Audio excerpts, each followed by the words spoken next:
Chargers. We did? Yes. Who's this one? I'll just turn it over to you then. Yeah, but who is it?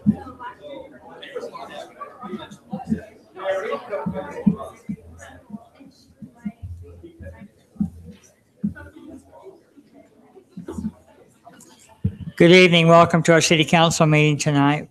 We appreciate your attendance. Usually we have a party of two here. And it's Mike Shaw and Drew Ellerman usually. Well, we're glad you're here too, you guys. I've asked Councilman, Clough if he'll offer our invocation, and Councilman Ward if he will lead us in the Pledge of Allegiance.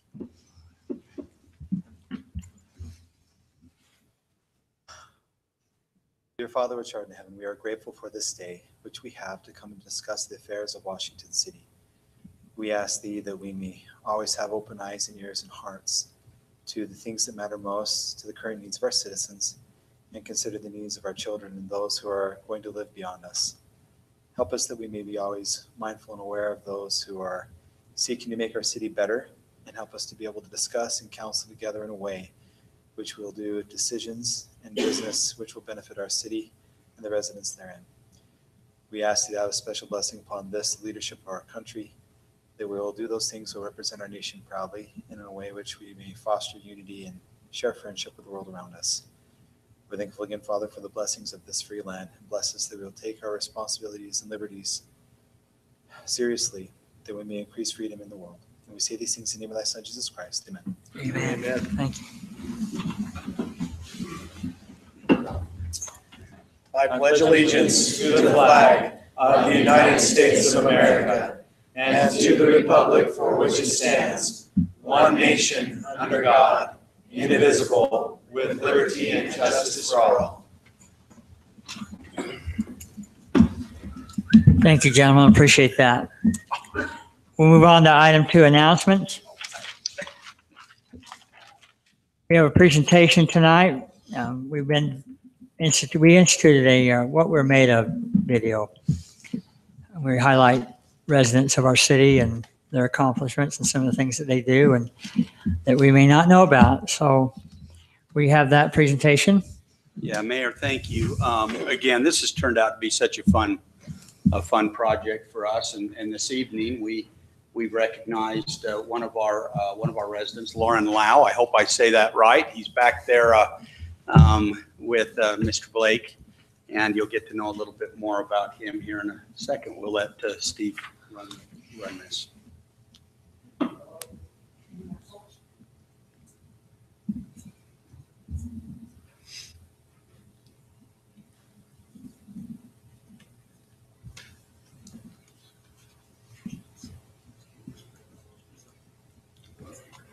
And this is What We're Made Of. My name is Lauren Lau, and my wife and I moved here just about 4 years ago. After retiring from Chrysler, Daimler Chrysler at the time, and then I spent a few years at the Detroit Institute of Arts as the chief financial officer there. We decided to retire. We were headed actually to Western Michigan, on the shores of Lake Michigan.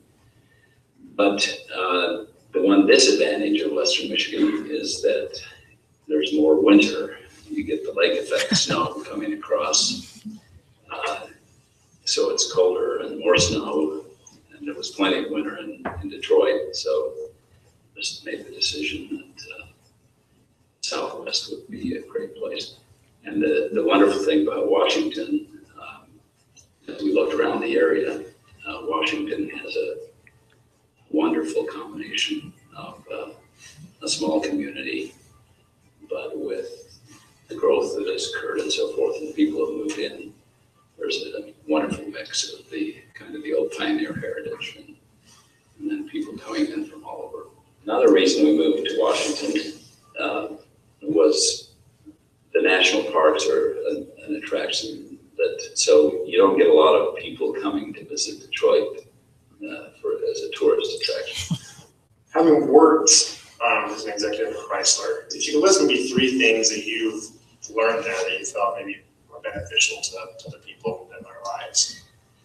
Well, I guess one of the first thing I think of is I had the opportunity at Chrysler to work for and with some very outstanding people, very capable professionally and so forth, but also some who had a great deal of integrity. Had the opportunity to have assignments overseas, learning about other cultures. And I guess a third item would be to get involved in the community.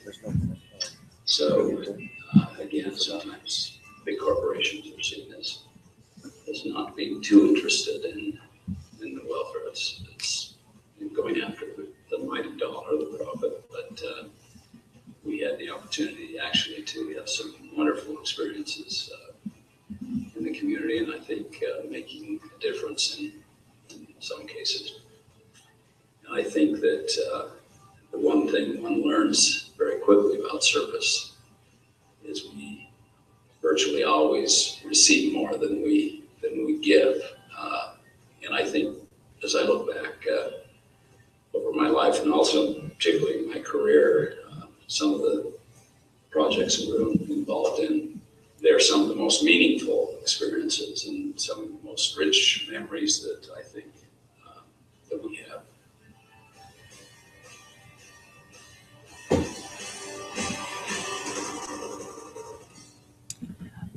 Actually, Lauren's here. Lauren, will you come on up, please?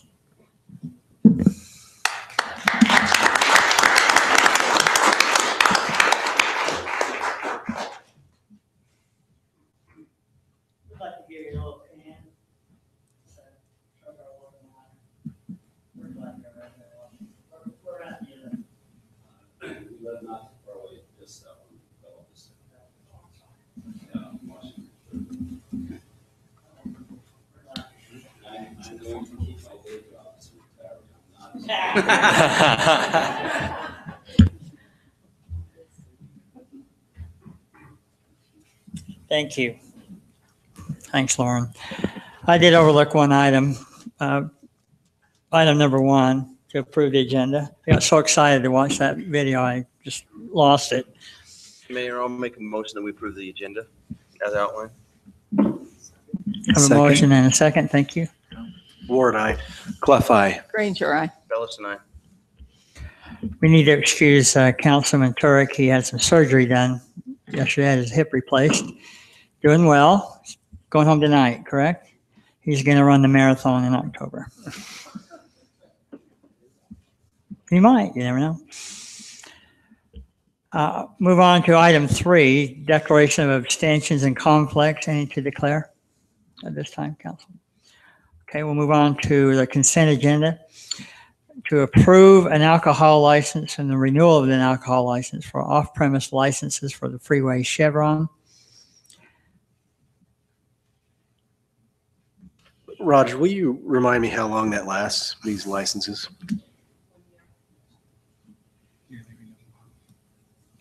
Mayor, I'll make a motion we approve the consent agenda. I'll second that. Motion and a second. Ward, aye. Clough, aye. Granger, aye. Bellis and I. All right, that's approved. Item 5, Youth Council. We're glad to have our Washington City Youth Council and their superb leader, Carmen. Superb. That sounds so. How'd you like that analogy, Carmen? I like that. That was really nice. Yeah. And they're going to give us a report on their legislative trip, correct? Okay. I have a video, like last year's. Is that okay? Oh, last year's video? No, like last year's. Oh, okay. We just barely got back Monday, and no music. We were really good. We wanted to put on the greatest show, but I want Led Zeppelin. But I just want to tell you, I'm so proud of these youth. We didn't expect all of them to come, but we said, those of you that could come tonight, please come. But they represented St. Washington. Sorry, I about did worries. a No blah, blah, blah, blah. The region. Washington, because I just got off the phone. Anyway, they just represented Washington City so well. I mean, really. And we had a lot of people come up to us and say, okay, who are you? What do you do? And they were quite surprised from our small community that we have such a large group of kids up there. But they were amazing. And I was just so proud of them. There wasn't phones out. They weren't talking. They were very respectful to everybody they met. And are you ready? And Senator Ipsen and Senator Vickers were just amazing with us the night before at the night Capitol tour, which was so fun. Go ahead if you want to start. And you can come in and talk. And our mayor had a great opportunity to go down on the floor with Representative Segmiller. Yes, sit on the floor with Representative Segmiller. Over a half an hour, probably, right? Mm-hmm. She didn't get to listen to the fiscal analyst or the lobbyist or the bill maker, but the rest of us did. She did, but that was a really great opportunity. And we felt like because she was the mayor, she was the one that should be there, sitting there. And I don't think we got a picture of it. It's the only thing. Darn it, did we? Yeah. Oh, okay. I didn't see it. But can I do one thank you first? Troy, can you come down here? We've got to thank Troy.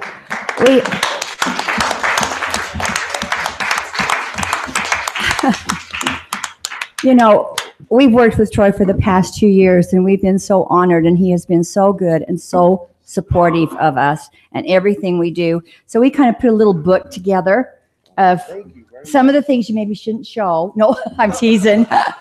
But he was always there and very supportive. In that first year that we climbed Schnabakai, he thought, are you serious? And he did a great job. And that's the best picture. That's the picture on the front of him up on Schnabakai. He was so happy he made it. But we thank you, and we appreciate you taking the time to take us up, help take us up there too. So Thank you. We love you. I'm going to hug you.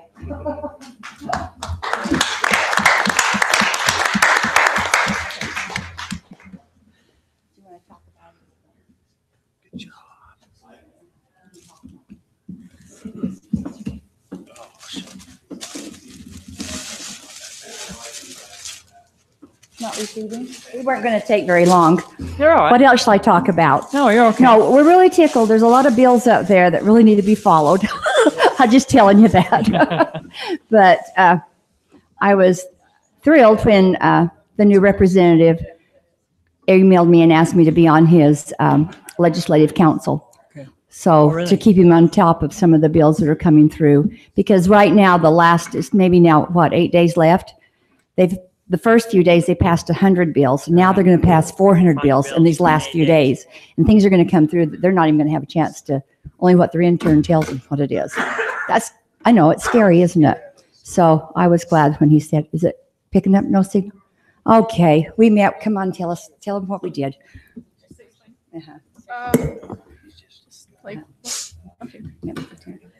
So one of the big things that we did is we met with Lieutenant Governor Cox, and we gave him just a certificate of our appreciation. Great. Yeah, it's framed. His is framed, and just some Washington City swag and some stuff from the Dogtown Run, and he just really appreciated it. So I'll just read this. It says, Certificate of Appreciation, this day of February 26, 2018, to Lieutenant Governor Spencer J. Cox for his leadership and example and how much he gives back to the citizens of Utah. With his dedication, we, the youth of Utah, know we will succeed in life. Yes, we will indeed. 98.25% guaranteed. Thanks to you. Thanks for your leadership, knowledge, dedication, caring, and service. Oh, the places we will go because of you. And that's our theme this year, all the places we'll go.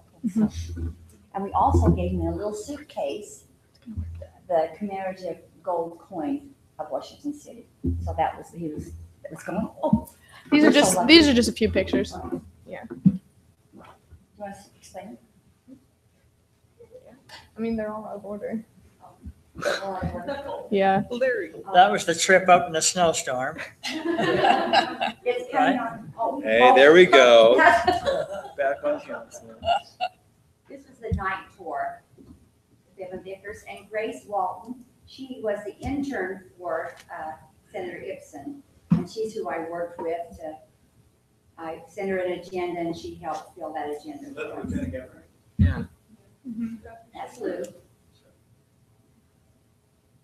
someone there to keep us safe. We had an opportunity to stand in front of the Podium. their standard. That's our treasurer. He's had a really easy year. There's our Troy. And then that's presented to the Lieutenant Governor. That's Emily. That's our parliamentarian. She did a great job explaining to you how if they wanted to speak in committee, what they had to do, how they pronounce Madam Chair. Wow, complimentary music. There is music. Hey, all right. Good job, guys. That's awesome.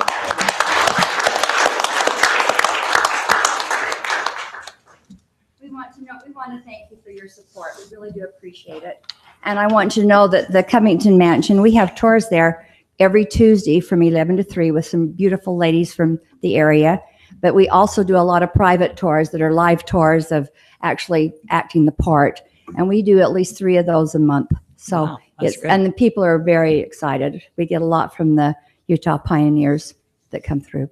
So thank you. Thank you so much for supporting us. Carmen, And that this is a great, you don't know what an honor it is to be able to work with these kids. we know that, but we also want to give Carmen a round of applause. She's been at it as long as I've been the mayor, right? You've been at it as long as I've been the mayor. Well, I started it 8 years ago. Yeah, 8 years ago. So Awesome. Give them a hand. They're great. yeah, we'll give you a hand. They're going to slip out, okay? They've got a lot of tests. Thank you. Thank you.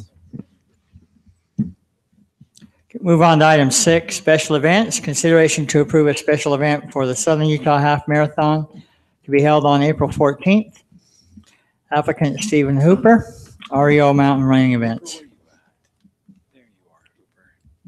You guys amazing. Hello, thank you for having us.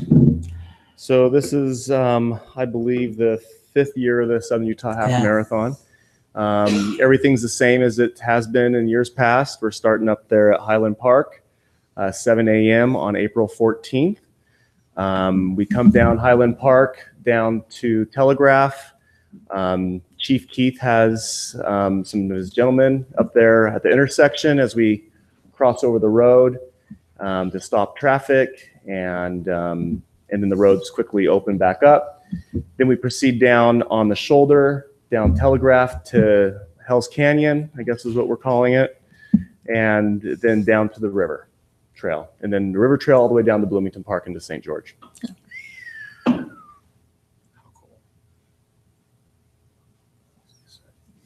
Any questions for Steve? Okay. How's the registration going? Good. We're close to 600 already. We still have a month and a half. Yeah, wow. Yeah, Good so for we you. should be good this year. Good for you. Yeah. Keep it up. Okay. Councilman Turek will probably be there. Good. He's the bionic man. That's right. Get that hip fixed and get him going again. We do need a vote to approve. So anybody want to make a motion? Sure, I move approval of the half marathon, Southern Utah. Second. I have a motion and a second. Ward, aye. Clef, aye. Granger, aye. Fidelis, aye. All right, it's approved. Thanks, Steve. Thank you very much.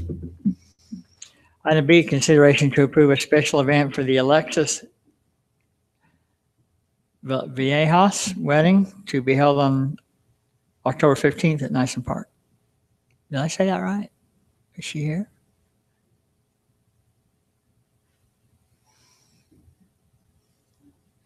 Are they going to have bands and bounce houses and?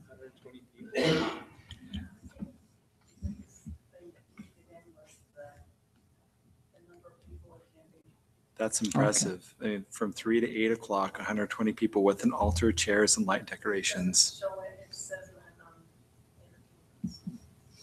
I heard Led Zeppelin was going to be in town, so maybe. So I had that question as well. I was wondering what triggered this.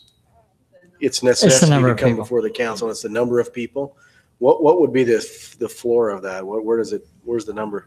100. Wow. All right. Any other questions or comments?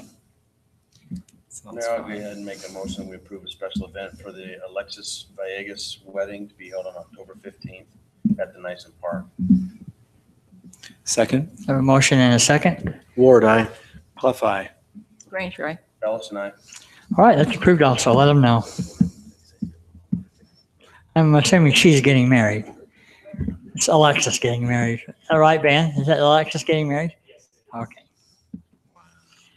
Item 7, preliminary plat. Consideration to approve a preliminary plat for Hawkeye Point subdivision located approximately 3650 South, 220 East, Applicant Stuart Shumway.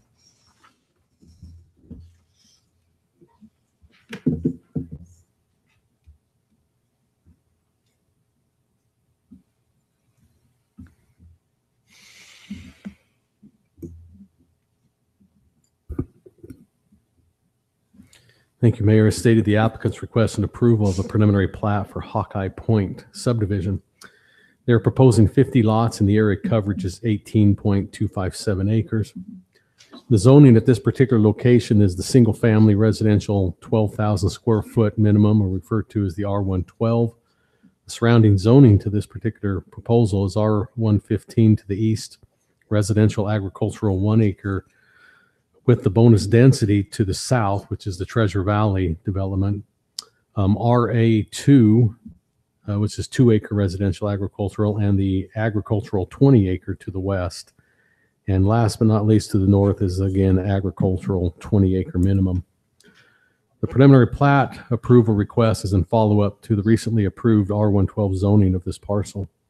The proposed subdivision conforms to the approved zoning. The request meets the subdivision requirements of the city, and staff has reviewed the request and recommends approval with conditions of the preliminary plat as outlined. Planning Commission reviewed this request at their February 7th, 2018 meeting, and the Planning Commission unanimously recommended approval of the preliminary plat for Hawkeye Point onto you, the City Council, based on the findings subject to the conditions in the report. And they're the standard 11 that we would have on any preliminary plat. There's no extra ones for this one. So I'll be glad to answer any questions that the council might have on this subdivision.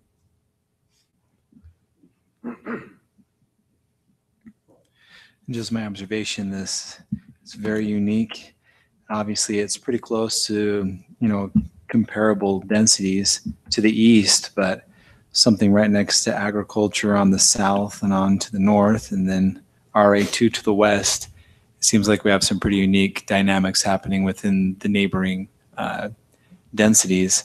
Is this, I don't know how to phrase my question. It's common, if that's what it is. Yeah. It's not unique. As the fields has developed, this happens. Yeah, as we continue, as farmers get tired of going out and trudging through the alfalfa and the mud and the muck and whatever they're growing, they just realize it's probably better I just sell this. And there's always people lined up, it seems like, to buy the pieces once they're available. So, but it is. It's just a little here and a little there. It continues to keep going. So, Is it necessary that those detention ponds be separated into 2 ponds as opposed to in 1 pond where we might could do something with them? well, they kind of are up here. You're talking out there. What it is I think because of the way the lay of the land goes, they've got to work it the best they can to get the water where they need it to go. And so that's why they kind of broke it up into these two areas instead of having it in one larger one. And to be honest, as we look at some of the bigger ones, when they get really big, those are the ones that if they do start going bad, it's twice as bad. If that makes sense, when I have a bigger area of detention versus 2 smaller ones, I think it's easier to keep them more, I guess, cleaner looking, better looking over 2 smaller ones. Unless we're turning them into fields and planting grass on them and using them as parks when they're not full of water, which is most of the time. Yeah. But I can see that these are too small for us to do that with. And again, I know they have had a difficult time drainage on this. A lot trying to get it to go the right direction they need it to go. So even though if you drive out there, it looks relatively flat, and sometimes that's the most difficult pieces to get it to go where you need it. Do we connect with any trails to this property? No, the closest trail that's kind of part of our system is through Treasure Valley, but it's clear on the other side of Treasure Valley. This particular development down here on the south end, that's the far tip of Treasure Valley and the far west end of Treasure Valley above the park. The trail system is clear on the other side of Treasure Valley to the east, to the old school property where the schools were going to be proposed. There is that's a master trail system through that area because that's over the canal, and so it's quite a bit of ways from this particular area. So.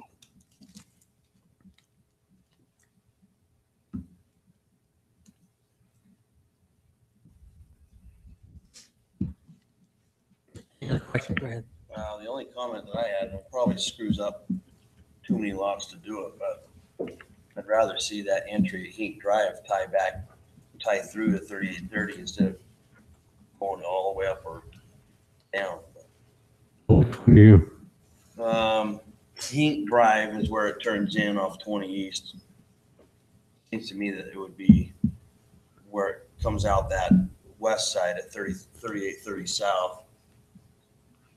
Those two should tie together. Personally, I'd rather see that. Well, maybe if I explain where that road kind of goes through, it might change your opinion. Okay.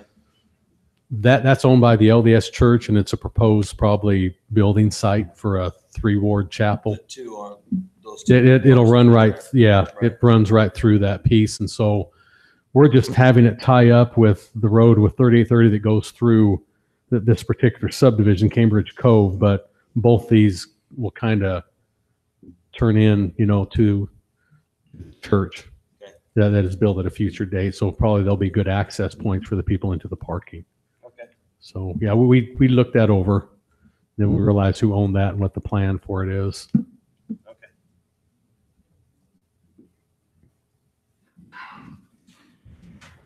Any other questions or comments for Drew or the applicant? You're ready, Mayor. I'll make a motion to approve the preliminary plat for Hawkeye Point subdivision located approximately 3650 South and 20 East. Have a motion. Do I have a second? Second. Have a motion and a second. Ellison, aye. Granger, aye. Clef eye. Ward, aye. All right, that's approved. Item 8, public hearings. Public hearing, item A, public hearing for consideration to approve a general plan amendment, G-1801, to change the land use designation from open space to low density, located approximately 1100 East, 3400 South. Applicant Doug Dennett. Thank you, Mayor. As stated, application to amend the general plan. The request coverage area is 9.36 acres. The current land use designation is open space. The applicant is seeking approval to have the land use designation changed to the low density residential. This for the possibility to develop the area into a future residential subdivision. The surrounding general plan land use designations are very low density residential to the north and west, low density residential and community commercial to the east, and open space to the south, which is the debris basin. The surrounding zoning is R115 to the north and west, R110 and C1 to the east, and again, the debris basin, which is zoned open space on the south end. The applicant's wishing to amend the parcel, again, as stated earlier, for future residential. The low density residential designation allows for the two different zones, R110 and R112, in this particular low density residential. Staffs find the request would be appropriate, but only if the subsequent zoning request would come in at an R112 designation due to the adjoining properties around the proposed parcel. There is currently R115 to the north and west. That, along with the R110 to the east and R112 designations, would then allow for a smoother transition in the zoning, particularly in this particular area of the city. The Planning Commission reviewed the request, their February 7th meeting.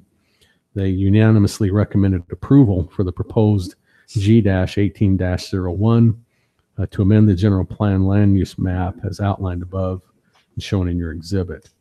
I'd be glad to answer any question that the council might have on this proposal.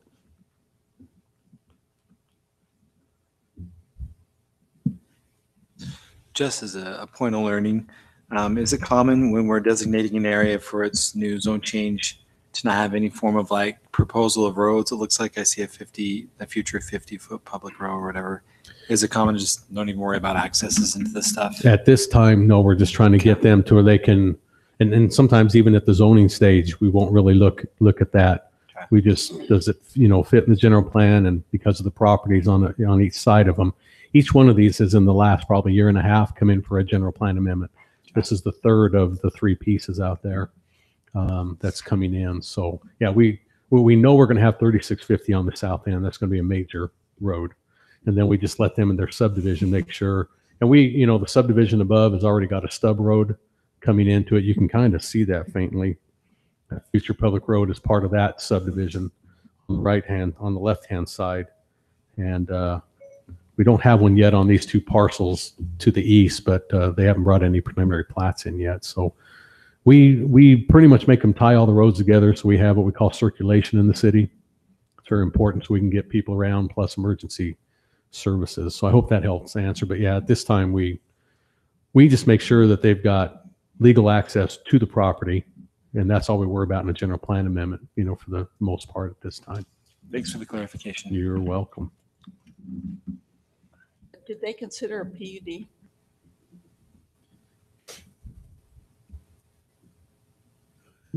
For this particularly, no, they haven't. They've got straight zoning on both sides of them. So that, because of that, I probably didn't, gear them toward that. And it's not a difficult piece. It's pretty standard, I think, where it lies in between the two already generally zoned parcels. So, but it wasn't ever a conversation. Does this lie in a bonus density area? Not this particular area. It's more in the fields that they could, seek for that. So. Right. Thank you. Other questions for Drew? Any questions for the applicant? So what is the default zoning? So it's currently zoned as open space, and the current general plan zoning is what? The general plan is open space as well at this time. So it's got the general Don't we have plan. an established default for some of those areas that are still open space, or that we're? Oh, this, for a long time, anything that was not yet zoned just was under open space. We changed that with the last general plan to what? We call it not yet determined, not yet. Yeah. Because yet, it was kind of misleading. People think, well, I've built next to open space. Well, wait a second. That was just being used as a placeholder until somebody brought in an application to zone it. Open space doesn't get taxed. The property taxes paid on open space are significantly lower than zoned property. So. And we tried to go through and hit all the areas we thought would fit, that we knew were going to be developed at a future date, but we had to put something with them. But there are a few of these smaller ones we didn't go hit specifically, and this was one that we left out because we knew this was going to come back in anyway. We probably could have put it on that list, but being as small as it was, we were just looking at the whole map in these larger areas. And especially in this particular case where I have two already given, designations that have come in and got those, it'd be kind of hard to allow this one to receive a different designation as well. Hope that kind of helps you, even though it's. You say a different designation because we're not looking for the same designation as its neighboring properties, though, right? I'm just saying different than the open space. Yeah. Yeah. And we're looking at with the requested R112 zoning, how many lots would fit on that property? Oh, site that at it is. 9 acres, I mean, if it was zoned R112, you're probably looking at 32 to 35. If it's zoned R1, I mean, at R110, at R112, you're probably going to be somewhere between 25 and 30 lots on that piece, depending on how the roads come out and line up.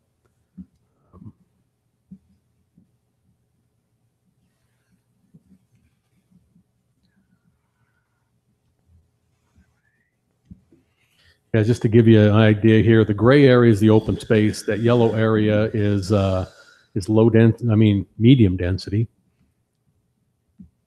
No, it's low density.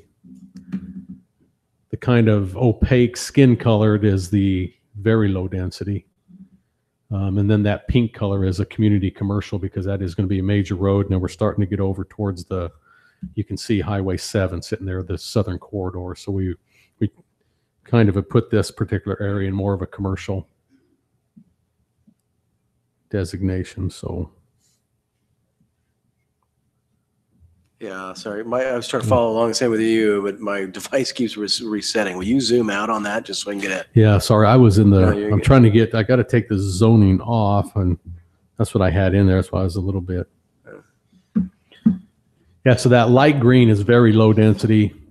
This is general plan. This is general plan, yeah. And then you can kind of see that yellowish color is one that we just gave not too long ago. It's the medium density, and they received R110 zoning right there. And so these guys are coming back and changing this particular swath right through here. And actually, it should be, I apologize, I should have had in there very low density and open space on this piece, because that's what it's showing on here, which is different than my other map. So somehow they're not updated and linked, but the request is still to go to the low density.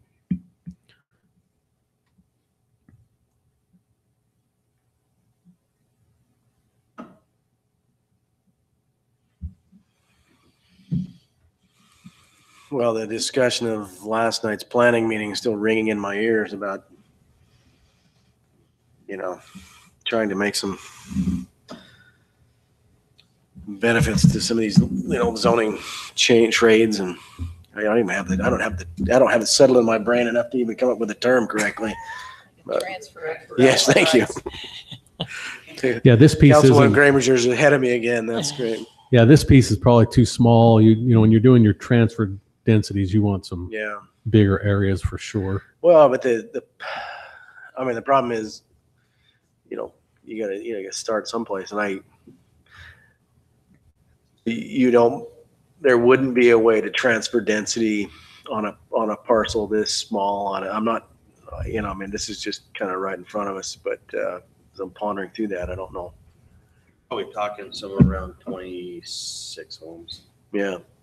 give or take. I mean, in a perfect world, it's 33 at R112, but then you've got to take out roadways and stuff like that. So 25, 26. So if you made it a walking community, you could do it 33, huh? As long as you don't have any cars. There you go. There you go. Well, then the other situation in this particular case is what I've got on each side of me. You might put that in there, and then they're surrounded by a major road and a debris basin to the south, and then other, already established these other zones there. So you might put that in, but it's just like I'm putting in this piece that makes, that kind of sense where you want to go, but then it's not going to anything to the north, to the east, to the west, and definitely not to the south. So this is, I guess, the best way to define this one. It's one of those fill-in pieces that's Yeah. they're just going to complete that particular area off. I would also mention, I'm sorry. I was just going to say, this is just public hearing tonight. We're going to vote on this in 2 weeks. That's right. The other thing I was just going to mention with respect to the transfer of development rights too, and I'm very appreciative that we're keeping those in the forefront of our mind as we kind of move forward and figure out what we're doing with that. But that's going to take us still a little time. Oh, to yeah. put that in place, and so I wouldn't want to necessarily hold up who's kind of in the hopper right now with that. But I appreciate the fact that we're already beginning to. Well, it's a fascinating way to change your thinking. Absolutely. And I appreciate the concept. All right, any other questions, comments? How about for the applicant? it's a public hearing, and you, like us, are public. If anybody has a comment or a question or a concern, you're welcome to come on up.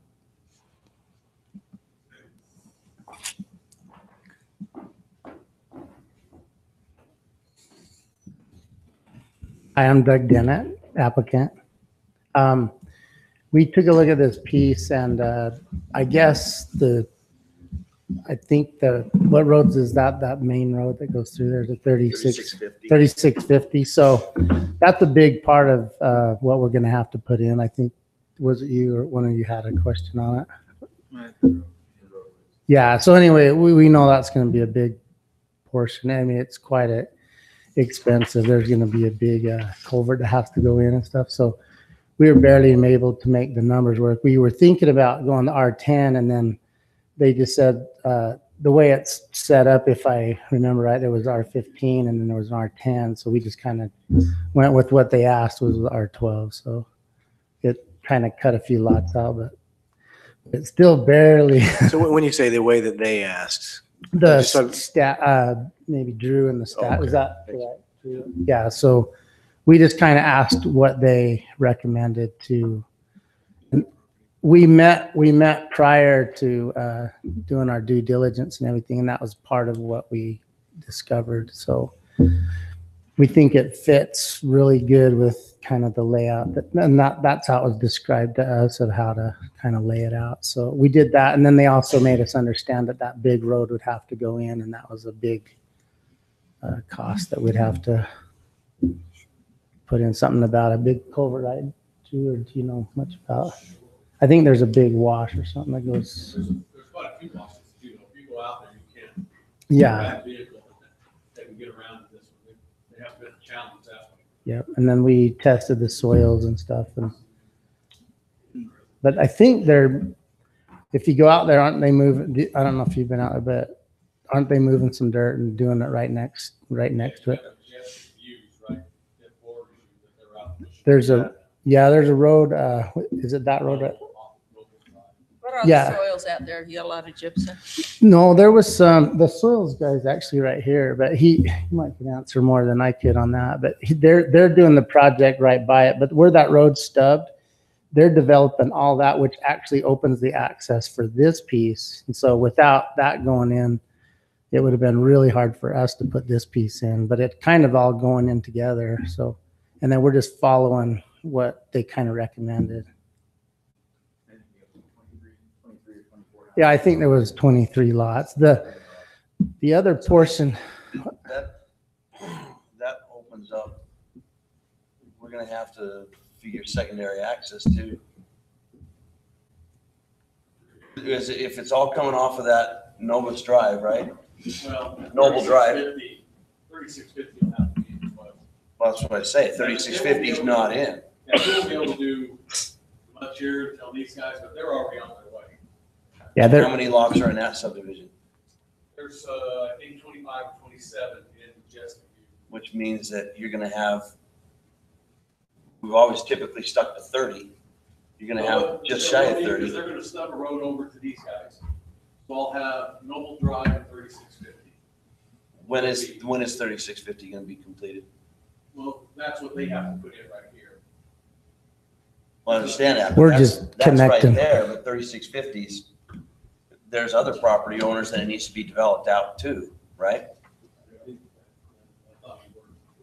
There's going to be a portion of 3650 there that's dead on both sides.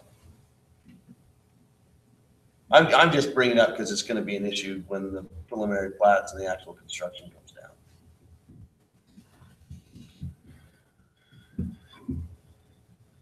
You got two other landowners to cross before you hit the property that's being developed.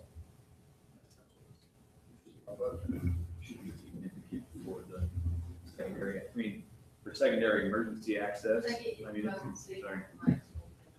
Sorry, my name's Adam Allen. I'm with Bush and Gudgel. Okay. For the emergency access, and we'd have to work with fire a little bit there, but that's got a full. I understand, but Warner Gateway that's going in down Stookie Farms, we held them to 30 homes on a single access to the property until they get the secondary access, then they can finish developing out the property. So if there's a single access and it's on a subdivision that's already going in, and then you're trying to piggyback off of that, and we're limiting it. Right, I 30 get, homes, I understand. there is gonna be a There's gonna be an secondary issue for you guys access to deal though. with. There is gonna be secondary access, that dirt road that's already in, that's already a right of way, that's got over 20 foot of drivable surface. That 3650 is gonna connect into. It goes right around the dike right now. And so it's got good access that's already going to it. You know, it's already a pretty wide, nice road as far as a dirt road. And we're gonna tie right into that. That's almost the alignment for 3650 right through there. Okay, well, we'll let staff worry about it. I'm just bringing it up that it's been held off in the past. Yeah, we also have here at Arden, Antigua, Rosenberg and Associates has brought in a preliminary plat for that subdivision as well. And they'll be starting on that, so they're gonna be bringing Antigua Lane down, I'm sure. And the design will be looking at, we'll put all that together as everybody comes together. All right. So. Yeah, I think the whole area is kind of going at once with different property I don't owners. disagree. Yeah. Okay. Anyway, I don't know if you had any questions. Any other questions for Doug? Okay, thank you. Anybody else? If not, I'll entertain a motion to close this portion of the public hearing. So moved. Second. Okay, I have a motion and a second. Ellison, aye. Granger, aye. Clough, aye. Ward, aye. All right, thank you. Item B, public hearing for consideration to adopt a resolution to open and amend the Washington City 2017-28 fiscal year budget for the funds of Washington City. Administrative Services Director.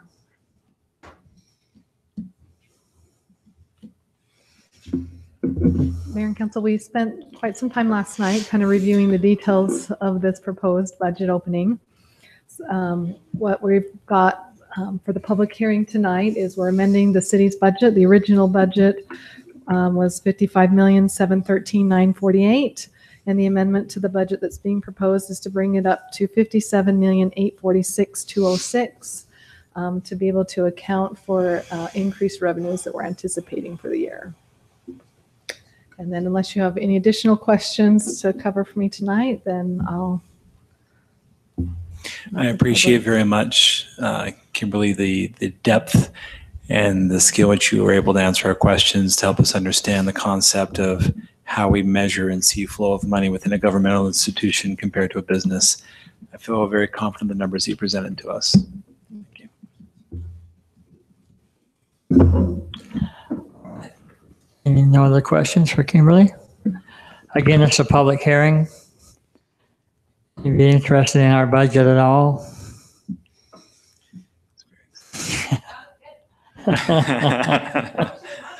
Yeah.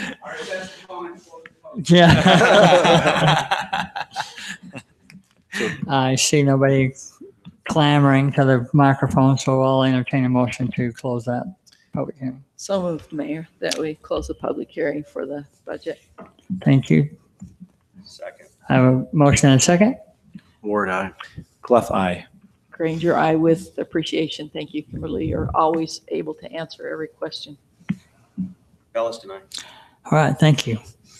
Item 9, ordinances. Consideration to approve an ordinance granting zone change request Z-18-02 to change the zoning designation from residential agriculture 1 acre lots, RA1, to single family 12,000 square foot lots, R112, located at 3090 South, 515 West, applicant Mike Staley.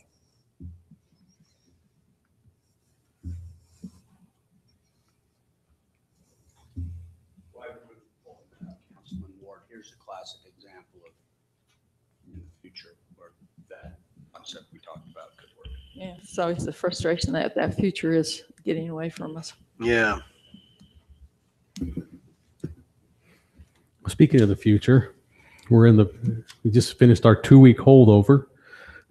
Is now complete, and this item is ready for council action. Again, just to refresh your mind, this is a 19.44 acre parcel requesting to go from the residential agricultural 1 acre to the single family residential 12,000 square foot R112 zoning designation. The Planning Commission, on their meeting of January 17th, unanimously recommended approval of Z-1802 for the zone change request from RA1 to R112. I'm glad to answer any questions you might have had in the 2 weeks. You know, when you get parcels this large and it's not a PUD, but it's a straight zoning, and we lose the opportunity to create parks or require some of those kind of open spaces and trails that are so needed and so valuable. Do you anticipate that any of that's going to occur in this parcel? Yeah, I can almost tell you they're not going to be building a park or putting in a trail. And again, this particular area, trail will be useful within its own subdivision because we're not near, again, the master trail system Sure. on either, in any direction around. Also, this is close to, Which partially means that the trailing system is trailing behind any planning. well, it's, Yeah, we don't connect every subdivision. I know, but yeah, they got to come somewhere and go to somewhere. And this is just in one of those areas that's out in the middle of the fields that, yeah, it's tough to. it's even tougher Yeah. to do it later. I guess my question is whether it's a specific trail or a bike edge to the road, or it's whatever enhances a neighborhood, and we create 10-acre parcels and then a 20-acre parcel, and I see no evidence that we're doing anything to enhance the neighborhood except putting more homes in.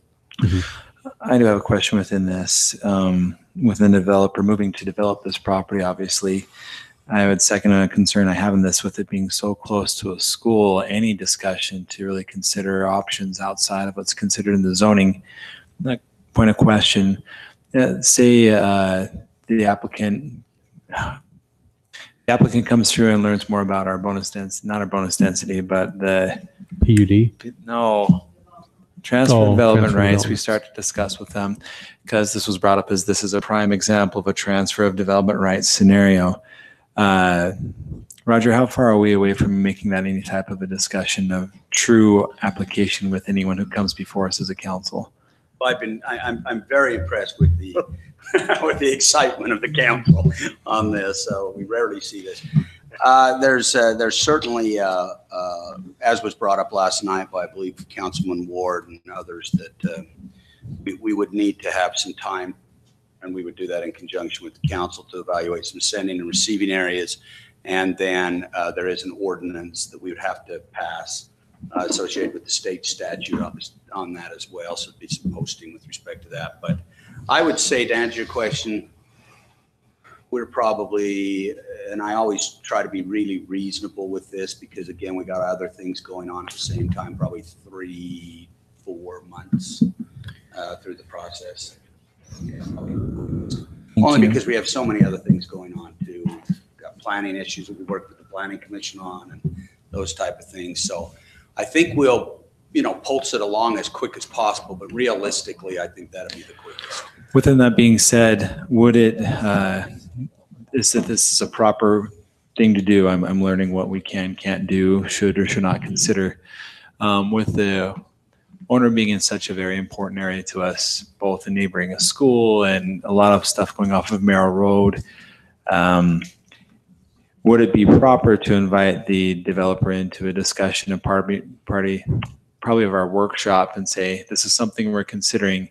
Would this fit your timeline to consider other things and see if they have any other parcel which they'd like to consider the concept of a transfer development, a TDR? I think, is that something proper or is that an improper thing to? Personally, I would, before we start having discussions with developers, I'd like to see the council get on the same sheet of music and get the ordinance in place and then have it. In the meantime, it's something for us to consider down the road, but I don't want to confuse the issue. My only concern is this something that we just say, well, you know what, water under the bridge, missed another opportunity?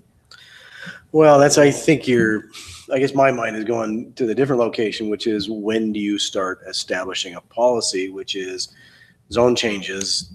We have a general plan, we have the zoning that's already established out there. When do you just quit granting every zone change because it's requested for you and because you are losing your bankability and you're losing, you know, some of the character and nature of your city by every zone change and amendment that comes through. Yeah, you can declare a moratorium and hold things off, and it I don't- probably won't go over very well. Well, I don't, We I get don't, that direct justification. We'd have to go like that, maybe twice, 20, 30 years.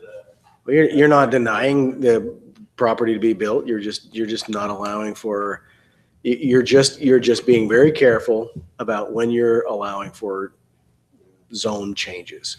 yeah, I think from my perspective, I mean, I think sooner than later is certainly where we want to go with this. If the council has a collective interest on this, that sooner than later is where we want to go with this. We really still also have a broad scope of the city we can still work with. I mean, we talked about, we've got Warner Valley that'll be coming in. We've got the further south block area that is coming in.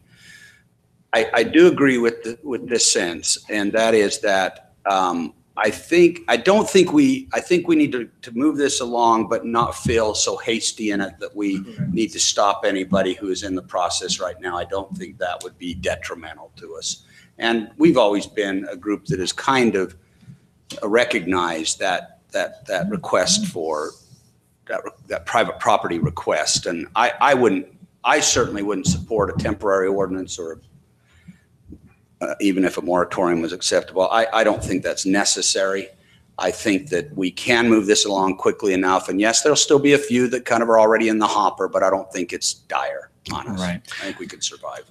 I think when we have something that we're reasonably satisfied with, bringing in some developers to give us feedback on that, there are going to be unintended consequences. It may stifle development a little bit while we work through our first several cases to see what works and what size. I mean, I heard some discussion tonight that we'll do that the smaller parcels wouldn't be, and I think, quite frankly, all parcels need to be, or it won't work. All I'd do if I had the land was divided into small parcels, so that I wouldn't fall under that, you know. So I think we have to think carefully through those consequences, and you know, if we feel like people are rushing to the trough so that they don't have to fall under it, then a moratorium might be the right thing to do. I don't think. But we're not there yet. Yeah, and for just the points you've all brought up, you know, we've still got to kind of come to some unification with respect to that.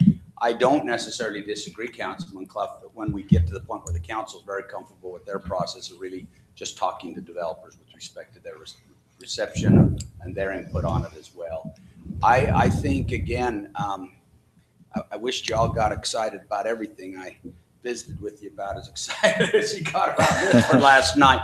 But I think we'll move along well, and I think that we don't need to figure this as a dire situation if we have these to go through.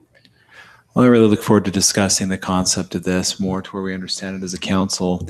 Likewise, introducing that concept to a lot of the developers that do so much for our city. If there's anything that can be a better relationship and a betterment for our city, I'd be all for it. So I appreciate the discussion, even though it had nothing to do with this particular granting. It had everything to do to help us understand concepts within the city's movement. And just for the little silver lining in it, if there is one, that in our low density, you have an R112 or an R110. They chose the higher ground and made the bigger lots of R112. Just trying to make you feel a little bit better about the decision that. So go back to the current zoning though. So you're at where's my notes on this? What's the current zoning for the plot? Residential agricultural 1 acre. You're going from approximately, let's say the size of the plot is 19. You're going from basically 19 homes to somewhere in the range of the high 60s. But again, that's fairly common out in the fields that we had a lot of ag or residential ag. The next day, yeah. Is there any commercial potential with any of those 19 acres? In this particular case, probably not. I could see now they do own the piece. I brought this up because if you saw in your exhibit, you had a red box and a blue box, and they were going to propose just changing them both. But right now, I really can't change that blue box due to the fact that it's not ours. They're in the process of an annexation right now. And as we come through, then we can grant them their zoning. When you approve the annexation of the school, the new It's an intermediate school. And then the Staley's own this piece. That's that blue box. That's this area right here. Because the school's going here. Then you can designate both those how you wish. And, you know, they are seeking for an R110, but that'll be in that discussion of the annexation. But that's also a time to discuss if you want to see, because that, you know, that particular road, 3090, is one of our planned master roads, bigger roads. They may be interested in doing a PUD commercial or something there, but we can talk about that at probably that stage. Yeah. So, and that's the time to have that commercial discussion. That would be a better, or at least part of it, you know, to do that. I think it's a 10-acre piece almost, if I remember right, 9, and that could be a half and half, and do a PUD commercial on the south end with maybe an R110 on the top, just to blend that into the R112. Wow. All right, thank you. Let's get back to the task on hand. Thank you, Mayor. If you want to make a motion. Yeah, Mayor, I'll go ahead and make a motion that we approve an ordinance granting zone change request C-18-02. Change the zoning designation for residential agricultural 1-acre lots, RA1, to single-family 12,000 square foot lots, R112, located at 3090 South, 515 West. I have a motion. Do I have a second? Well, I still think we're just kind of in the game of putting forward whatever zoning we think the council, the maximum amount of the maximum allowable. I'm not going to put words together tonight, apparently. Yeah, just the most density that we think that we can get away with, and then. So I just don't see, you know, it doesn't render a lot of benefit to the area. It's a lot of density. I'll second the motion so we can move to a vote. Dallas and I. That's a Granger, aye. Clough, aye. Warden, aye. Okay, that passes 3-1. Move on to item 10, consideration to approve a resolution amending the 2017-2018 fiscal year budget.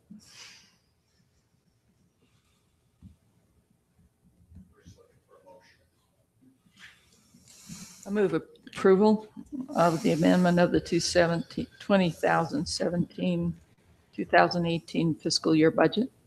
Second. I have second or third. I could stand a little more.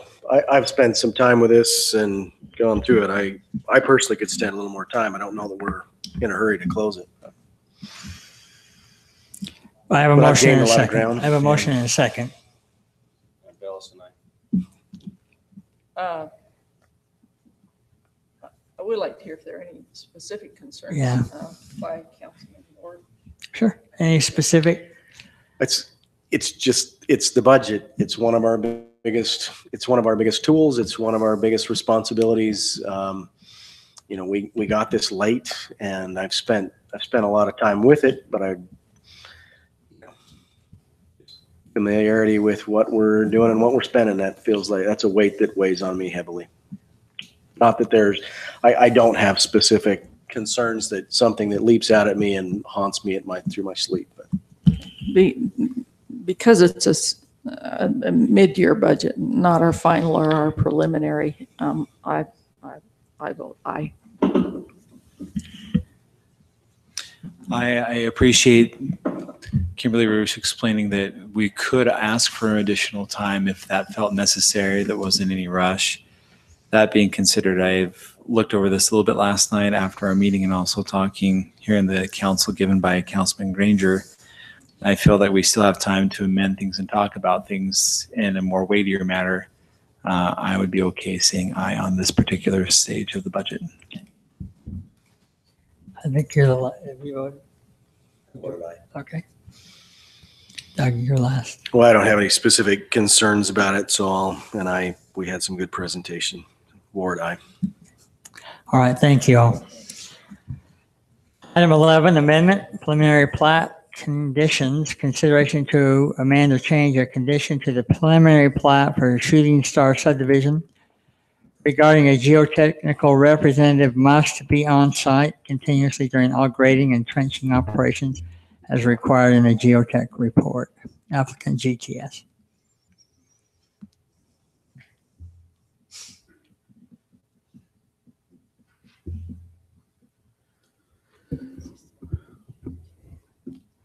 I'll just bring this photo up. It's probably the best that we'll have to discuss this.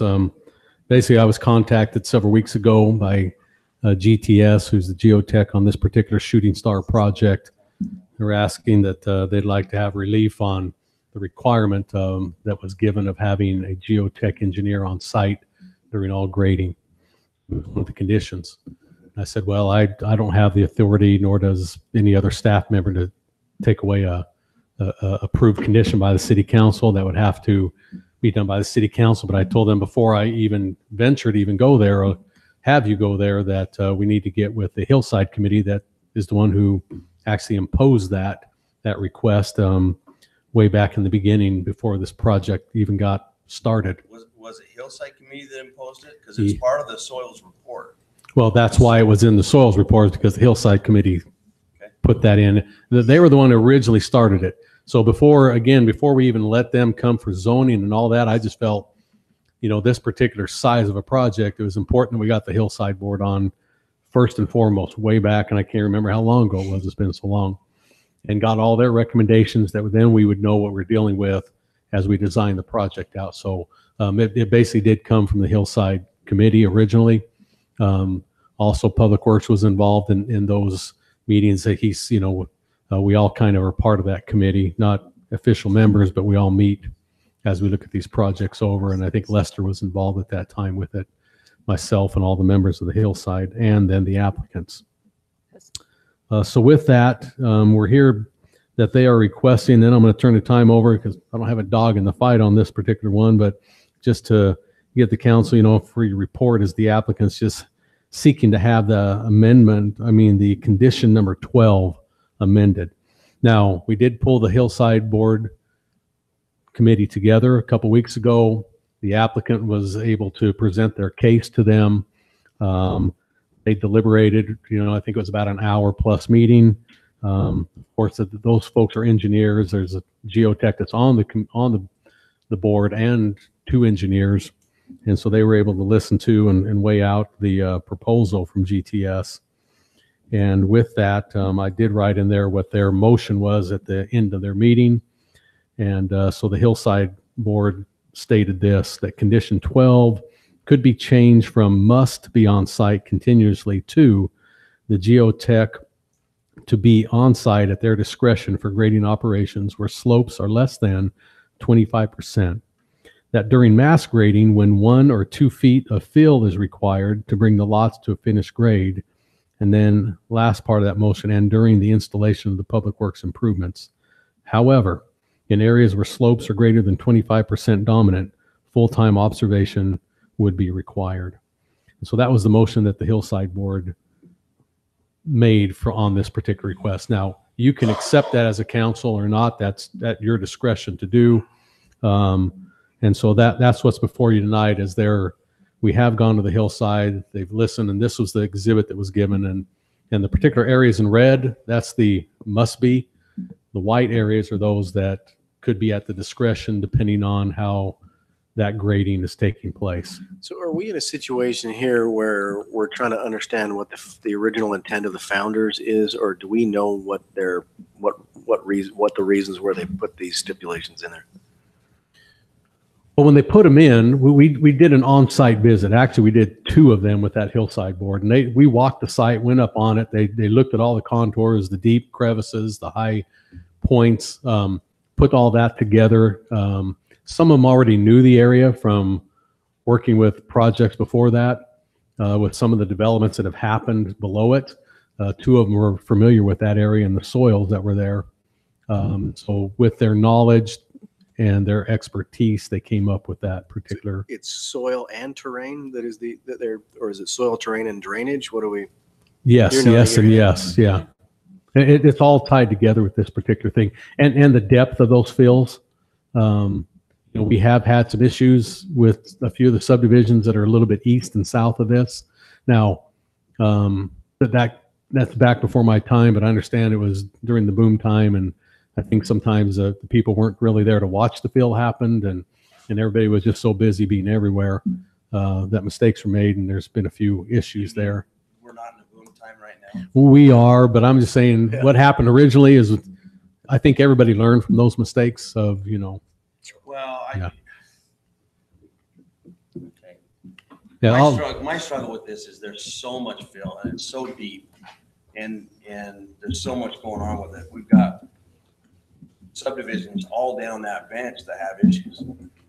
My next door neighbor had to go in, literally cut out the entire interior of his house, peer it up from the inside, pump the concrete back through the front door and re-pour his interior of his house and rebuild his whole home. The house across the street, the pool is tilted 4 inches. I'm surprised they haven't busted all their pipes going to the pool. Can you say that again? That was the pool? Is that what you said? The pool? Okay. Sorry. Is on a 4-inch tilt in 20 feet. but the water still stays. No, It stays. yeah, It stays in at the low end. At the low end. but you are fast but going the this house way. Too, the house has 2-inch cracks. Through Yep. it, and it was just one of those fill areas. And there's just so many all across that bench. I'm not supportive of changing. I mean, it was in the original recommendation, in the original report. We discussed it. It's part of the conditions. Can I say a few things? Yeah, while he's doing that, could you take us to see that? I tried driving out there and got called away, and then darkness overcame me. I'm Chris Volkson with Geotechnical Testing Services, and we are the engineer of record, the geotechnical engineer of record on this report. When we first were presented this project, we were assuming that grading for this project was going to occur all at one time. Because of soil conditions, because of the slopes that are located predominantly on the south end of the project, we had very specific benching and fill recommendations that we wanted followed. When we wrote our report, we wanted full-time observations during benching procedures and when we get into the areas of deep fills and deep slopes. We wrote it wrong in our report. Right now, this report reads that we should be on full-time during every bit of grading operation on the subdivision, including sewer, when they're placing road base for the sidewalks. If you're following what we wrote in the report, I'm supposed to have a guy there full-time during all those operations. That's not realistic, and that was not the intention of our report. Our intention was during mass grading operations, when we're getting into the slopes. We wrote it in there also. Project is one big slope. More or less, but see, now they're phasing it. And so we have. So right what's now. the problem with being there during phase 1 and then being there during phase Well, 2? let me back up. Phase 1, for example, there's not a lot of slopes that are super steep. Also, they've already filled in those areas since we've been there. So right now we have days where my guy sits there full time, but maybe a foot of fill is placed. We have other times where the areas are so small and so narrow, and this is what we were concerned about, where we could put a foot of fill in an hour. And we wanted the ability as the engineer to be able to say, hey, we need to be out there full time. Dennett has been very good with they just said, just be out there as long as you want when we started. And that's what we were going to do. And then we realized, we had to be out there full time according to all these recommendations. But we wanted the ability to be able to tell the contractor and the developer, no, we need to be out there full time. Sometimes you get a contractor who says, I only want you out here twice a day, and our hands get tied. My name, my stamp, my liability is on this project when it's done, so I'm going to make sure that it's done. We're providing compaction test results along with a plot of where our compaction tests are taken on a weekly basis to the city for their review. Every week we're looking at where tests are taken, the depth between all the different tests. Currently, phase 1, there's only one area that is really as a concern that I need to be out there full time. And I can point that out on the map if you like. But right now, we have big, broad fill areas, and plus they're just trimming a couple lots. What kind And- of soil is it? What kind of soil? What's that? What kind of soil? Is there a lot of gypsum? There's some is it? gyp in Mud? it. It's Gypsum, mainly clay? There's clays. They're non-expansive right now. There's some areas of some expansive clays. And that's another thing. When we start moving into those areas, we want to be there more full time so we can observe what the fill is going on. We can see how the mixing procedures are. Again, right now they're in areas that don't have big slopes. As I met with Hillside recently, that's what I explained to them. I said, hey, we want the ability to be able to direct how much time we're going to spend out there. If we have to be out there 10 hours a day, then I want the ability to be out there 10 hours a day. Hillside said, well, that's great, but when we start getting into these areas that are predominantly sloped, we want to say you have to be out there. And that's the way we're going to be anyways. As we get to the further south, could you show that, pull that other map up with the slopes on it? The red and white one, yes. Currently, right now, phase one is south of my pen, or sorry, north, which is down on the bottom. To the right, and this area right in here. This area in here has not been really developed yet. They're just pushing a little bit of dirt in here. And there are some steep slopes, and there's some benches that we can be on top of. So these areas in here where there's some deep fills, there's 15 feet of fill in some areas, and there's 15 feet of differential fill across some of the lots. Those areas we want to be there. We want to make sure the benching procedure is good. The differential fill placed across the lots is okay. You can see this is all pretty flat, and really from here, from my pen down on the south end of the detention pond, that area has really been cut down already and filled up, and there's just minor fills in there. I think the last test we took made it 4 feet below finished grade. So everything's flat now. Everything's pretty much filled in. So there's no real big washes or big differential fills. And so, I mean, as much as I want to charge my client to have a guy out there full time, I mean, that's a dream job for a geotech. Put a guy out there, you don't worry about him all week long.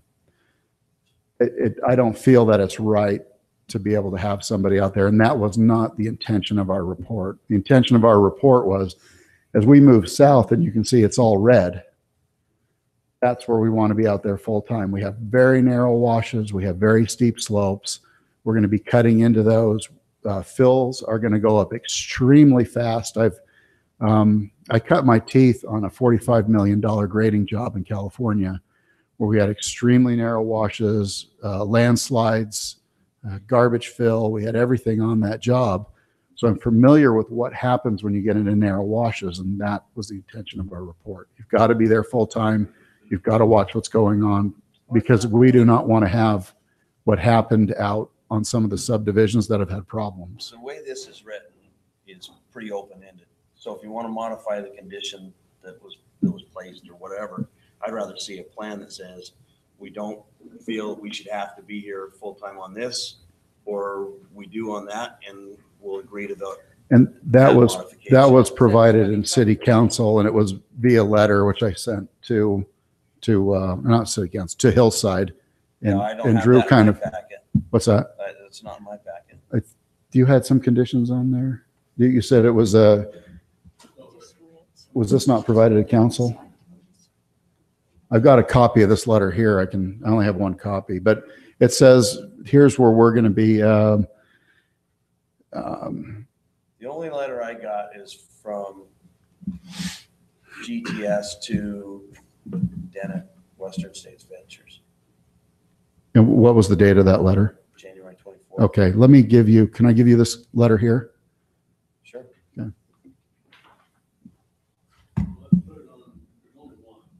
Could you Put on the machine.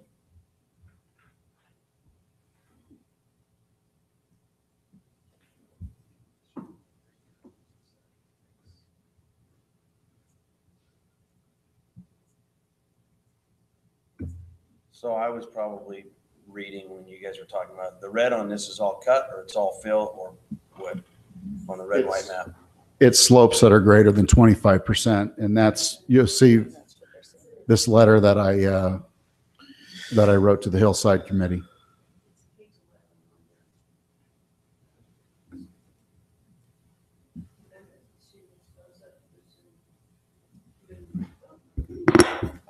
Page 11. Well, there's two I've got.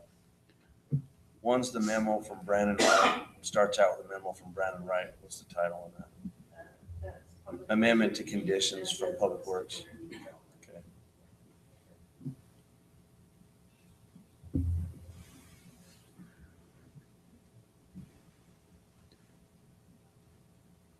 I'm interested in the answer to Councilman Bellison's question on the red. Just for clarification, I think we found the page. I think we got interrupted on that answer. The red was areas that were steeper than 25% slope. And as it addresses in my letter, it's during mass grading operations where slopes in the phase are dominated by slopes less than 25% is where we're going to cut down to part-time. Where they're greater than 25%, dominated by greater than 25%, will be there full-time. I just have a question about the soils. What is a recommended percentage of gypsum, for example, before you have any concerns of its presence within the soil? We weren't concerned about gypsum on this project because we weren't really encountering major veins of it. Usually when I'm starting to get above 5 to 10%, and that's a variable number. Okay. Then I start to get concerned about it. I mean, we've had more, it depends on what it's being used for. With that being concerned, forgive me, my passion is geology and science. Understanding that this is near the Chenobkai Formation. Yes. The Chenobkai Formation was formed in the Triassic period. That time was a tidal flat. The Chenobkai Formation roughly sits on about 30% gypsum. That being said, considering this with high slope and everything, do you have an experience with gypsum, even though you cut your teeth in California? Down here, we have expansive soils and gypsum being a very sincere I've thing. been here for 25 years or so. So that being said, my main concern on this is seeing what's already happening in the area and dealing with higher levels of gypsum than what's common. I think it has a valid concern of dealing with compactions because that would change the integrity of the soil based off of water content, gypsum being very soluble. Yes. So, and proving to be so in neighboring communities, I am very concerned of the long-term impact of investing in developments at this stage than walking away with a perfect stamp, but leaving things that we have to fix later as a council. Right. Considering with your own professional standards and with the content of gypsum within the soil, that concerns me. We have not encountered large veins, large pockets of gypsum where we've been grading. But as we move into the hillsides, investigation on parts of this subdivision was very difficult. Right. We were in there with a track hoe, and I think in 2 occasions we actually broke the tracks trying to get in there. So Which says there's a lot going on. there's a lot, and that's why in areas. So let me ask you a question. I heard some discussion that right now you're testing every 8 inches, correct? Testing about every foot, but actually we're in reviewing the test results. I have several lots where we've tested the same elevation multiple times. You know, we're talking a big area, and I'll see finish grade -3 and finish grade. You're not requesting to go to 2-foot lifts or No. anything like that. Okay. No. We're still going to test every foot. That's our goal.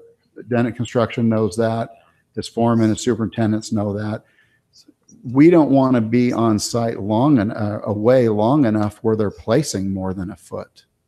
So if we leave the site and we come back an hour later and they put 3 feet of soil on, that's not acceptable for us.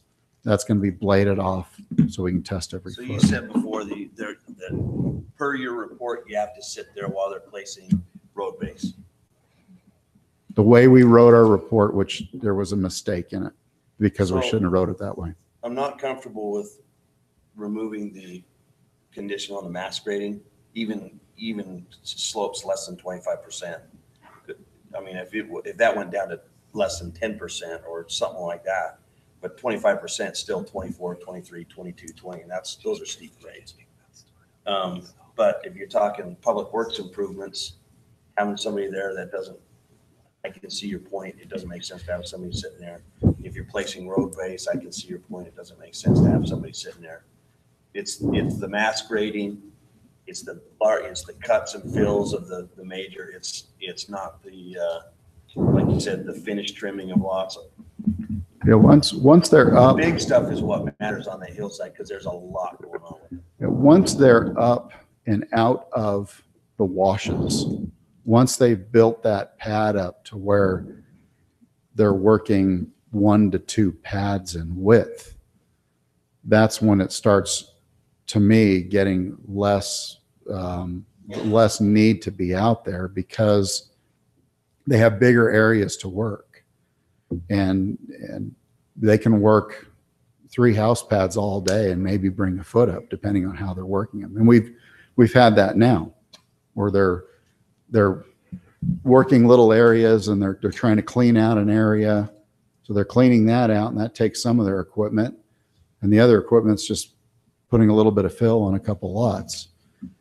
Even though they're in, gutting out a wash, there's nothing for us to see right then. But once they start putting material in that wash, even if the city council came and said, Chris, you only need to be out there once a day, period, for 1 hour, I would go out there and look at that and say, no, I'm not going to do that. And I'd be here arguing the opposite point. I got to be there more. I feel like I need to be out there as much as I need to be out there to feel comfortable that I'm providing something good that I'm not going to get sued on, that is going to be a good product to last for 100 years. I don't disagree with that. I just don't. If I'm going to remove a condition or modify a condition that everybody agreed to, we all had the discussion and that's what was discussed, and we all said, great, we're happy with this. Yeah, and Then- the discussion during Hillside was more of when we're doing this mass grading, when we're in, and again, my assumption going in was that whole subdivision was going to be graded almost at one time. And we would have to be there because of all the washes of the steep slopes. But, it's phased. The majority of first phase is not steep at all. Most of there's a couple little areas in there, but those areas have to be watched the whole time. But right now, when we're working I drove that with Councilman Turek, and there was some pretty good slopes. There are some good slopes, and they're not even in those slopes yet. But once they start in those slopes, I agree. We have to be there. But we have to make sure they're cutting into good material. We have to make sure that the material that's being filled in those narrow washes is good. How about we do this? How about I was hoping to use the verbiage in this letter to kind of, Hillside seemed to agree with this. And well, your statement 1 on that letter, I'm not okay with. The other ones I can understand. what do we consider, now here's the point, where do we consider mass grading? If they've opened up, if they have 10 washes in a row across 12 lots. But your issue isn't with mass grading, it's with the slope. right? My issue is where you've got those fills. I mean, what are your, there's gotta be, what, 30-foot fills in areas? 20, yeah, 25-ish, somewhere in there. I mean, there's deep cuts. Yes, Yep. yeah. And there's deep fills. And we've got so many areas across that bench where we have had problems that I think the areas that I've done a lot of work in some of the subdivisions that have had problems. I've been hired by insurance companies. I've been hired by attorneys to work in there. The general feeling that I've learned is that one, the fill material was put in with very little monitoring, put in with very little moisture, with very little compaction effort, and there was trash put in the fills. Well, we have none of that on this. That's our job, is to make sure that it's done right. And we're dictating to the contractor how much time we need to be out there. It's not the other way around. So if Doug comes to me and says, Chris, I only want you out there once a day, I'm going to tell him, no, I'm not going to do that. I'm going to be out there as much as I need to be out there.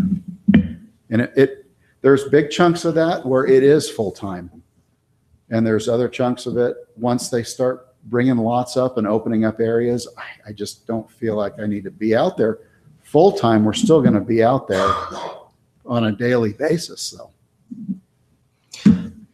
I have a question within that, and this may be in tandem with the questions that we're trying to address of your necessity of being there. I still don't feel good letting go of the concept of soil content in some levels, simply because you're on the southwest corner of the Virgin Anticline going in there. There's some significant changes in the soils as you're missing up stuff. My concern is we're digging. I see the concept of a value to this is as the excavation happens, you reveal and see a gypsum vein. We go, well, we need to consider this area before we build a house or look on it more. As the areas are being opened up to establish fill areas, we are, me personally, or one of my engineers is going out and looking at each area individually, each lot, establishing what needs to be done under each lot. And, we have general recommendations in our report, but we still go and say, okay, here's the soils under this lot, and we make specific recommendations. So with that being said, your first recommendations were ruled around a 5 to 10%. My concern is you come into a lot and say, well, we found something at 20%. Do you stop that? What kind of confidence 20%. can we have of gypsum? Okay. What kind of confidence can we have that you would, be concerned enough about the integrity of the future residents being planned there that you would say, well, we can't build here? Well, I'm not going to risk my professional license on a mistake. That's my livelihood. Right. And why I've gotten no pullback from the developer or the contractor on any recommendations I've given. They've jumped in and got to it right away. Okay. I think I can clear a little bit up. I'm Doug Dennett with Dennett Construction. We're the one moving the dirt out there. Just so everyone's clear, we want every lift tested, just plain and simple. When we first met with Hillside out there, they were concerned about, I was on site and I heard what they had to say. They said they were concerned about the washes, that they wouldn't get filled in and compacted properly. And that was their big concern on when we met out there, to go over if there was any hillside significance. That was just what was said on site. I was there. I understand. So no, I'm just giving a little history. Then just to go back in time, Kent Cottom did Scenic Sunrise. I watched. He was an asphalt contractor. He bought an older dozer, put a guy on it. Didn't even have water. I was there. I watched it. And he pushed all that down into Scenic Sunrise dry. I promise you that I was there. And who did Indian Knolls? Huh? Who did Indian Knolls? Indian Knolls. That's just precision. They've been around for a day or two. No, but I'm just telling you, on scenic sunrise in particular, I know a lot of the reason wasn't, like he said, monitored and stuff. And so that's what happened on that particular site. So here's what's Just to go back in time, that was all. Here's what's gonna happen. We did a project, or we approved the project with a condition that somebody's gonna be out there. Hear me out. Somebody's gonna be out there, must be on site at all times per the soils report.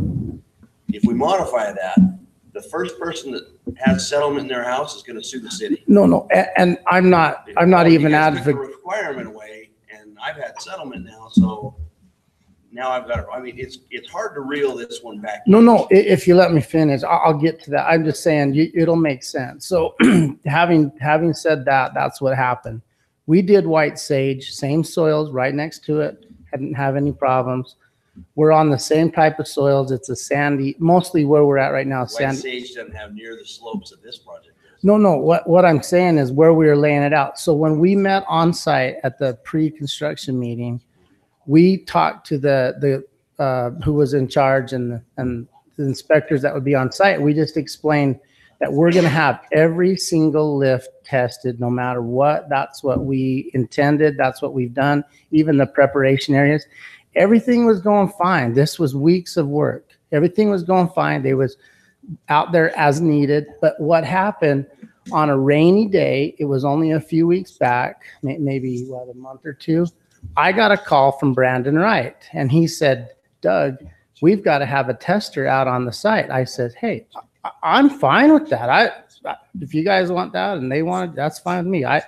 I want every lift tested. There's no question about that. But it was a rainy day. We had a dozer down in a big giant valley just clearing and grubbing. That's all we were doing. And Brandon said, you have to have a guy out there right now or we have to shut you down. That's what was said. Which is what he has to do, No, because that's what the council. But there was no lifts going on, is my point. We weren't placing any dirt. It was a rainy day. We couldn't even run the scrapers. And I'm just saying, we were prepping the bottom.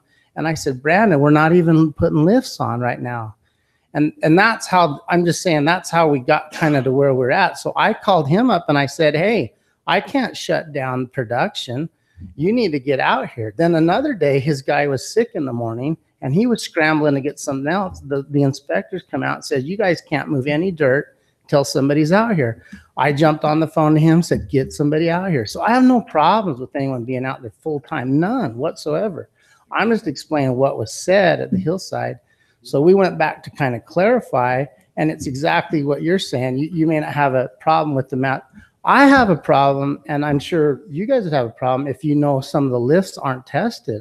I want them tested. I'm sure everybody else, but they're coming in. But we're when we dump our scrapers, we're sometimes 6-8 inches tall, and it takes like hours, if not a half a day, just to make one lift. And the guy's sitting there, and that's fine by me. I have no problems with it. You hear where I'm coming from. Oh, I do. I don't know that you can narrow it into a certain percentage. During mass grading operations, when the slopes in that phase are dominated by slopes less than 25 feet, my attitude, 25%, my attitude is during any mass grading operations whatsoever, you're going to have somebody there if you're putting fill in. If you want to discuss and say, okay, if we're trimming a lot, if we're up to within the final foot of the lot, yes. Or if you want to say, well, we're putting in the improvements or come up with a little bit better plan for it. But to say, I just want to determine when I want to test and when I want to be out there during mass grading, I'm not okay to go that far. And I'm not, why absolutely. I want it tested and I want it observed. I don't think we're in any kind of discussion that way. All I'm saying is that the days that we were called out were those 2 days. One, he was sick, and one, it was rainy. And that's the only time I personally got a phone call. And immediately I called Chris. So we want someone out there. You got a call from Brandon because that's what Brandon's the council. Yeah, absolutely. And so I'm not debating any of that. I'm just explaining that on those particular days, there was really no reason to shut down, but under the way it's written, it is. And I agree. All right, so can we come to anything here if we with number one, indicate during mass grading operations. Forget the 25%, number 2 and 3 acceptable. I'd like to talk to Mike real quick first. Okay. Anyway, I just thought I'd give you a little, Okay. but I'm not against whatever you guys decide, just, and they have been on site, just so you know, all the time. What our report should have said on page 14 of our report, the first bullet item that talks about observations of slopes located along the southern portion of the property determine proper. See if I've got it. Yeah. I believe I've got it's, page 9. I don't have anything that goes to 14, I 10. don't think. Yeah, I don't have 14. I wonder if it may have been double-sided and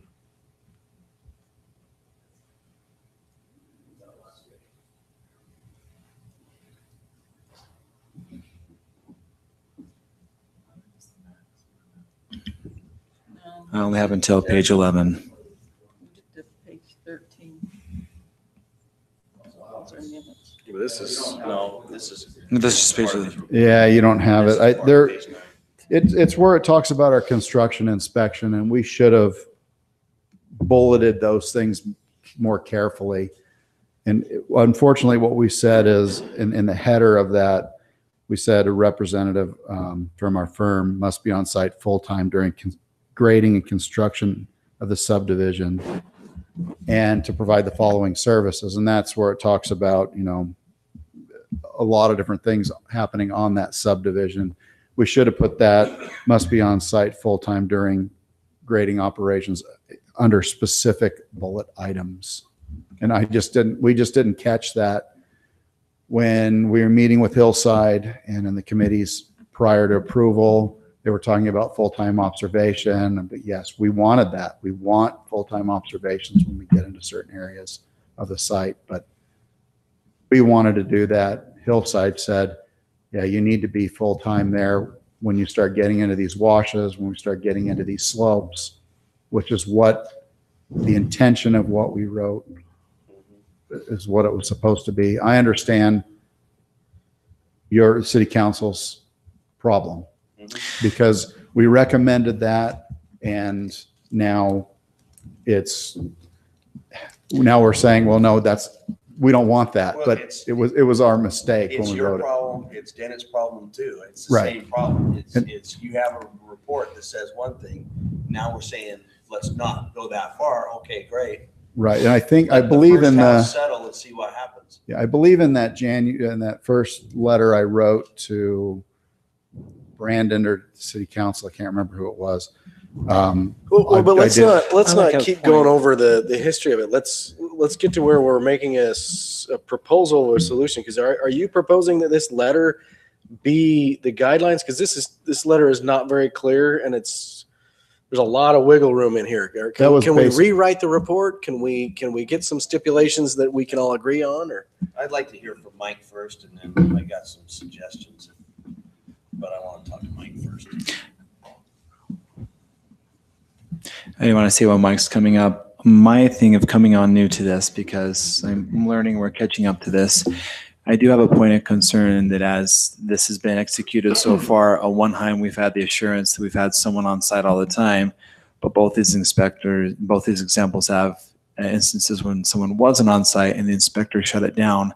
I'm just really concerned with how this has moved forward so far. So go ahead and ask away. They weren't on site during the rain. They weren't going to be grading. So I didn't put anybody out on site. The second time was my guy called in sick. I already had somebody else driving out to the site. I think it was about 8:30 in the morning when Doug called me. Okay. I said, he's already on his way. I think within 10 minutes he was there. Okay. Thank you. Already planned. Thank you, Mayor, Council. As far as Public Works, our opinion on this is regardless whether the Hillside Committee required this as one of their requirements, it would have came down, that would have been one of Public Works requirements. Every single development that has happened along the Washington bench, we've had many failures of homes in those. So, and granted, it was all washes that were filled. It was not adequate compaction testing that was going on. moisture conditioning, that kind of stuff. We don't have the employees to be out on site making sure every bit of that's done. So in a project like this, where there is so many washes, so much earthwork that has to be done, this would have been one of our requirements on it.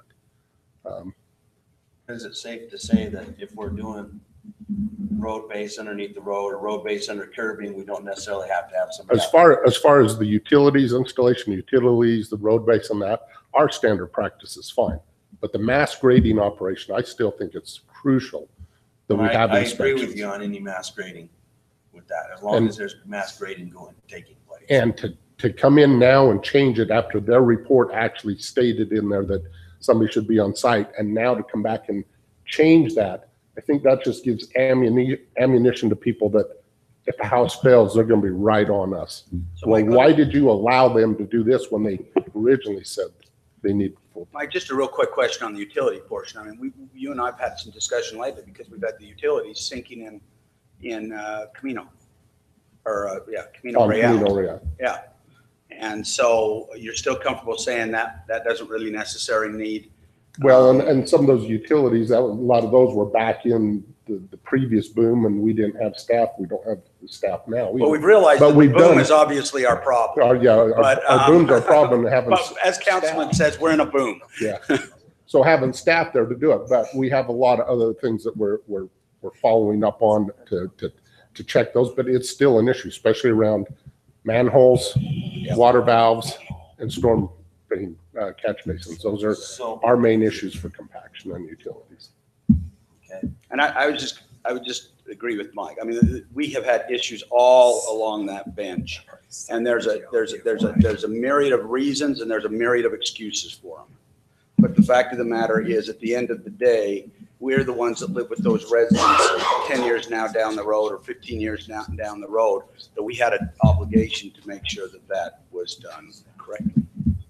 Even if it's a bit of an overkill. There was a time that probably at least twice a week, we had somebody in our office wanting compaction reports because they built a home in that Washington Bench area 5-10 years down the road. Now their houses are failing.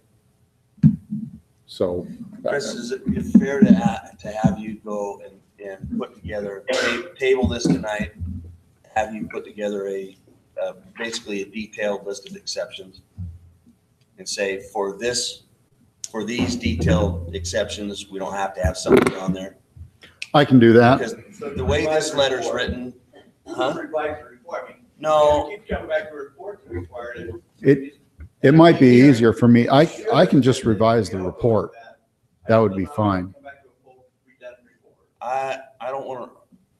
I'd rather have it in a list form of exceptions that we can go over and say we're comfortable with A, B, C, not D, but we're comfortable with F. Or you know what I mean? Just. But isn't that what he said? We don't have to have somebody on there, but like I said, for mass grading, that to me is a non-starter. Yeah. But the other items, I could see areas where I'm happy to work with you on. Okay. But to Council Starkey's point, isn't that what you were saying about bulleting? The report should have been more carefully bulleted. Can we go back and amend the report? Well, to go back and amend the report would just be, we don't have to have. Well, no, because I see. Explanation, or it is, in effect, that is a revised report that says. I can. That's. Here's what we want to have, exactly what you outlined, Council. Well, because I think what's going to happen is when it comes back and we have a detailed exception, my guess is there's going to be a detailed exception or two that we're not okay with. And if it's a full amended report, then we just kick in the report back. Saying what that in effect becomes is an asterisk to your report. Here are clarifications to the report. That's your list. Then we go through and say, well, you have some of these good fits, because in effect, the list that you're talking about really is a clarification of what should have been on the report. I mean, I'm not saying rewrite the entire report. This is a clarification of the report by your, I mean, that's a good explanation of how you would revise it. You would revise the report by rewriting the entire report.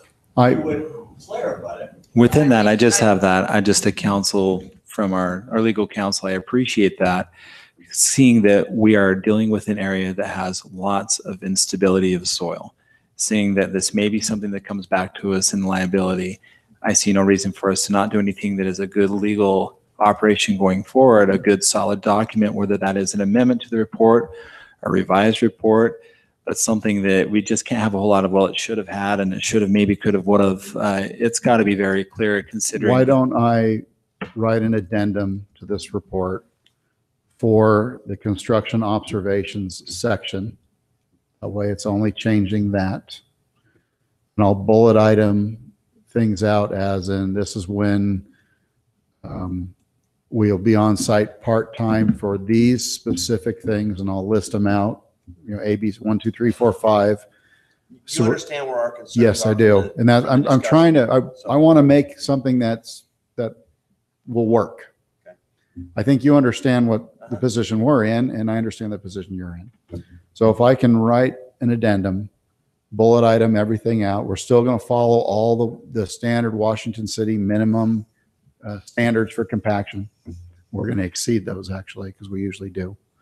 And then here's the items that we get into where I feel we need to be on site full time.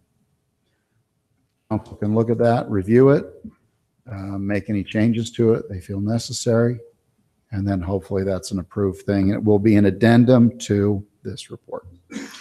So what you're asking, Especially from like council and from Council Belton and from everyone else's just comfortability factors, and that's what we keep saying. We keep describing what it should have been in letters that are general, when in fact, great, but let's put it, we can, so we look at it and go, oh yeah, that's what you meant when you said that, as opposed to saying, well, we should have said something and addressed that. Let's just address it, and then let council review it, and then let's go through these same kind of questions and make sure that, because again, I think you've all acknowledged that we appreciate that it was your report. We just took through Right. reports, so we're relying on that. Right. Report. Yeah. Staff did the same thing. Therefore, staff didn't have to come back and say, well, no, we wouldn't even allow that under our basic principles. But they didn't have to, because staff does report and said, oh, you're doing it anyway. If we get that written up, then you guys can take a look at it again and really decide if it hit or not. I'll make a motion that we table item 11A to give you a chance to put that together. But I'd also request that you work with staff in the process so that they're comfortable by the time it comes back in the next 2 weeks. I can do that. I'll second that motion. Motion and a second. Ellis and I. Granger, aye. before my vote, what I would be expecting to see in this addendum, I'm expecting this addendum to be a construction observations, the differences other than the initial agreement. They would have what would be separated as part-time, what would be separated as full-time, a verification that you would be exceeding the compactions of Washington City's minimal standards as you stated, and bullet point any key points of concern. Within that, I would be voting aye. Ward, aye. Thank you. Okay. Thanks to all of you. Item 12, consideration to appeal staff decision to not allow an additional drive approach according to the access management plan. Conditions of the Countryway Estate subdivision property is located approximately 958 South Country Lane. Applicants are Amin and Molly Shaheen. I know we discussed this. Yeah. Do you need the Shaheens to come up again? Any other points of discussion, or are you ready for a vote? Or? I do. Preface any motion and vote and whatnot. I want to approve, the driveway. The problem that I have with it is we have an access management plan that's for the whole city. And I think that you recognize that you might have laid things out a little different. Given that, I think every building I ever build, I look at it and say, I would do this different or I would do that different. But because we would do something different doesn't mean that we violate an access management plan for an entire city or give an exception to it. I see too many other people right behind using your example to say, hey, I want one too. I think you're going to have 2 to 4 people in your neighborhood. I think you're probably going to have several along Washington Dam Road that would come in, make the same application. And then I think it just kind of opens a Pandora's box from there. Honestly, don't have an issue with it, except for the Pandora's box that it gets opened up. So Can I make a comment? Mhm. So I see what you're saying on that, and I guess Amin Shaheen, sorry, applicant, but I go back to kind of even what Councilman Clough had said on that. Coming back to it is, I understand that, but then for those 1% out of that, if you can come up with a safe alternative and you can be able to show something like what Public Works' major concern was, backing in, backing out, where we're able to come into the council and say, yeah, we understand that was the plan, but we can show that none of those safety concerns, which ultimately that's what those plans are put in place for, is through protection for safety. But we can show that, you know, in a safety situation like that, we would be able to turn our vehicles around and come forward and backwards. But I do recognize what you're saying. And that's why I say when it comes down to those individual cases, if they can prove or show, you know, by the designation or whatever you have, that you can make those adjustments, then the I think council. Public Works and is then going to have the same concern I about Pandora's understand. box too, though. Yeah. You know, and I don't mean to argue with you. No, I agree with, I see Like I where you're said, going. if I get voted down, I'm perfectly comfortable with it, but I understand that that's, No. Yeah, I think if we limit it to there can be no cars backing out, and these cannot be daily use vehicles, they're occasional vehicles, then we do have a rule that in this instance, we're not creating a dangerous situation. Don't see that we are. Don't see that the rule is going to help us avoid a dangerous situation. And it may open up Pandora's box, but maybe the rule doesn't fit this particular situation. I think we have to at least listen to that argument. Within our plan, in tying on what Councilman Granger has said, I really feel that our plan is a really solid plan, which we have, and I'm barely learning about it. So I've read a little bit. I know there's more that I need to understand. I understand that I don't know as much as many in this room. But what I've got from staff recommendations and discussion and from within the owner, if we find something that doesn't violate the safety concerns and function, in a sense, I feel that maybe it should be concerned as finding a way to amend that within our plan. If there are so many that could be a Pandora's box, maybe there's something that we haven't been looking at within our plan that should be considered and amended within it. Because I don't want to open up a Pandora's box, but at the same point, I do understand that if we found something that doesn't violate the concept of why that plan's in place, and that this owner has been able to prove that it mitigates all type of, you know, issues that we've had so far, I see no reason to consider not only this, but maybe looking how many things down the road might violate that. If we have proposed areas that we might have to amend our plan, as long as it doesn't create a form of unsafety or liability for the city. That's my concern.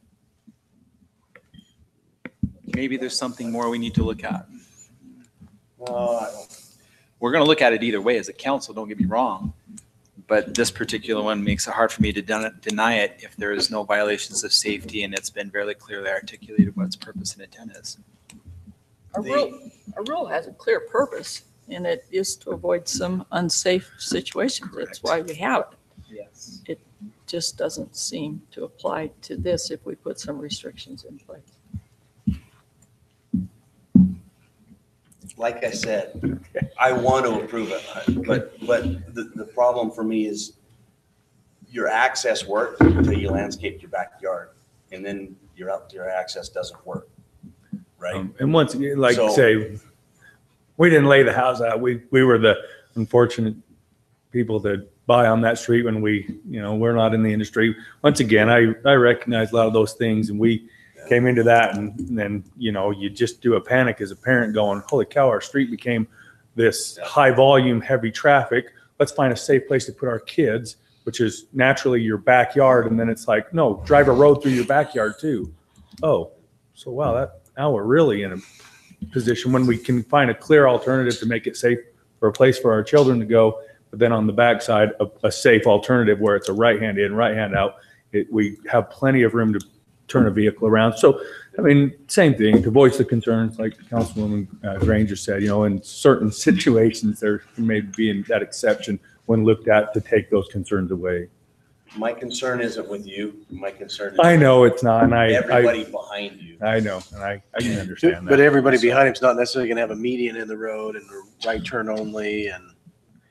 I understand. Oh, I'm It's kind of lot putting more a question mark difficult when you start behind that, setting but the yeah. precedent. And, it's easy to say, well, geez, you just approved 2 in my neighborhood, and the Shaheens would be the second one. Now, the first one was approved. Yeah, and that one, I think that one had so many extenuating circumstances to it, and I thought it was the right approval because of that. So,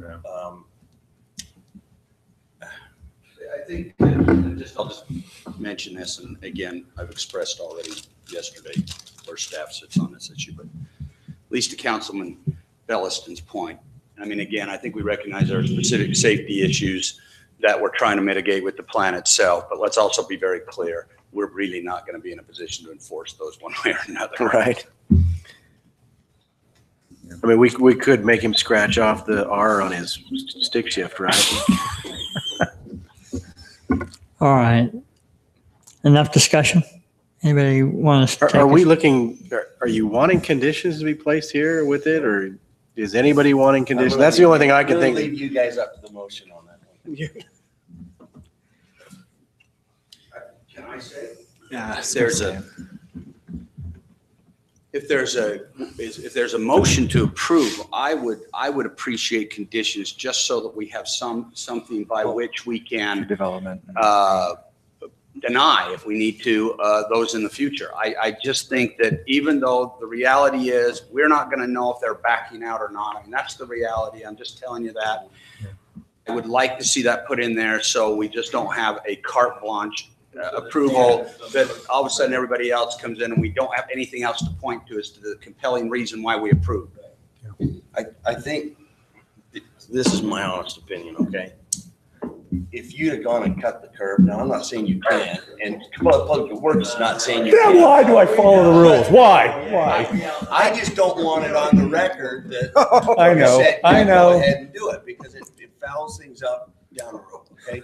Well, so Everybody told me to Hold on. cut that thing in, and now I just. Hold on, hold I on, should've hold just on. cut it in. Hold Now, on. we need to. Let's do the vote and let's do conditions. and move on. I want to get to the conditions because Okay. one of the conditions that we talked about last night was de-restricting the property, that it can't be subdivided, and people understand this is absolutely only for use as a secondary access, and it will never be used as a primary access. I think that de-restriction, if it goes through, needs to be in place. Okay. Do we need him to send you an email when he's coming out?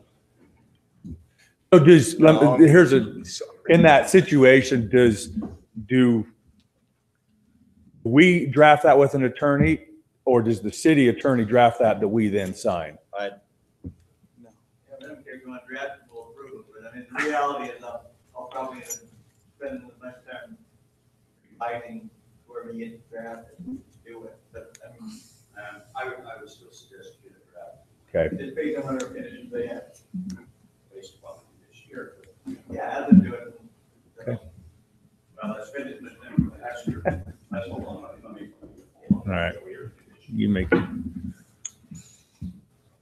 That would be, assuming it went through, that would be my condition. Okay. Which is, Right. it's got a median, so it's right in, right out anyway. Yeah. Okay. Okay. For like what you said, to be on record. No vacuum.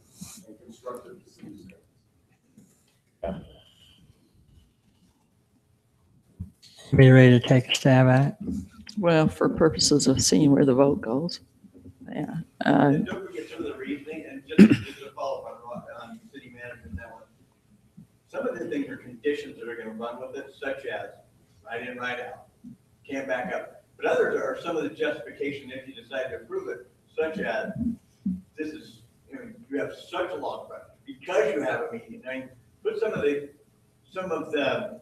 factual basis for which at least it leaves someone in the future the opportunity to look at it and go, well, yeah, but this place had, 400 feet of road frontage, and it also had a median in it, and it had this. I just think that's also good for it, even though the conditions will be very specific. Don't report it against it. Well, let's go ahead and take a stab at this. Imagine a fledgling being kicked out of the nest from a 5,000-foot cliff, and I feel like that's where I'm at on this, so let's go for it anyway. I move that we motion to approve an exception to our existing plan based on the fact, well, the condition that anything to be considered like unto this must meet at least 4 of the following conditions. That there is only an opportunity to make a right in, right out access into an area such as this, that no backing in or out would be approved. Which means there's room for the vehicle to turn around. Room for the vehicle to turn around on the property. Can I pause you for 1 second? Because we're not necessarily encouraging people to follow in this step. Do we really want to say Anybody else? Yeah. Because we're not at just this anybody one? else. We're just addressing this one. It would be This nice. one. So this is granted under the guise that this particular request is being has these conditions. has the following conditions: that there is no backing in or out, that the vehicles that enter in are entering in at a right and leaving on a right, that the vehicles can turn around within the property, that there is no backing in and out, that a median is a place to mitigate any type of interaction with traffic on the other side, and that the frontage for coming in and out of the property is substantial enough to mitigate. The property will never be subdivided. The property will not be subdivided and used. Access will never be a primary access. And the access is only a secondary access with minimal use, not a primary access to the property. And there's standard in that, on that will be a construction standard of the city, and there will be room to turn around, a visible room. I'm gonna change my, Jeff's gonna write this one. I'm coming. I'm falling off that cliff. Can you feel it? This to me so I can send it to somebody. I'm going. I love it. Okay. So my motion is to approve based off of those things with Jeff's letter.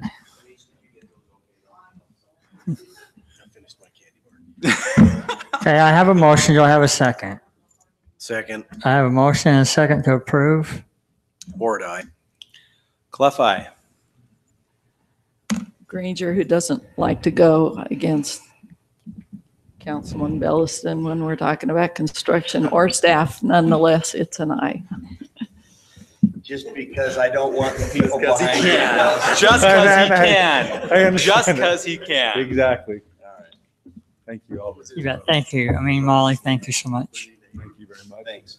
We're my Jeff Goodell. And thank you for being great residents of Washington City.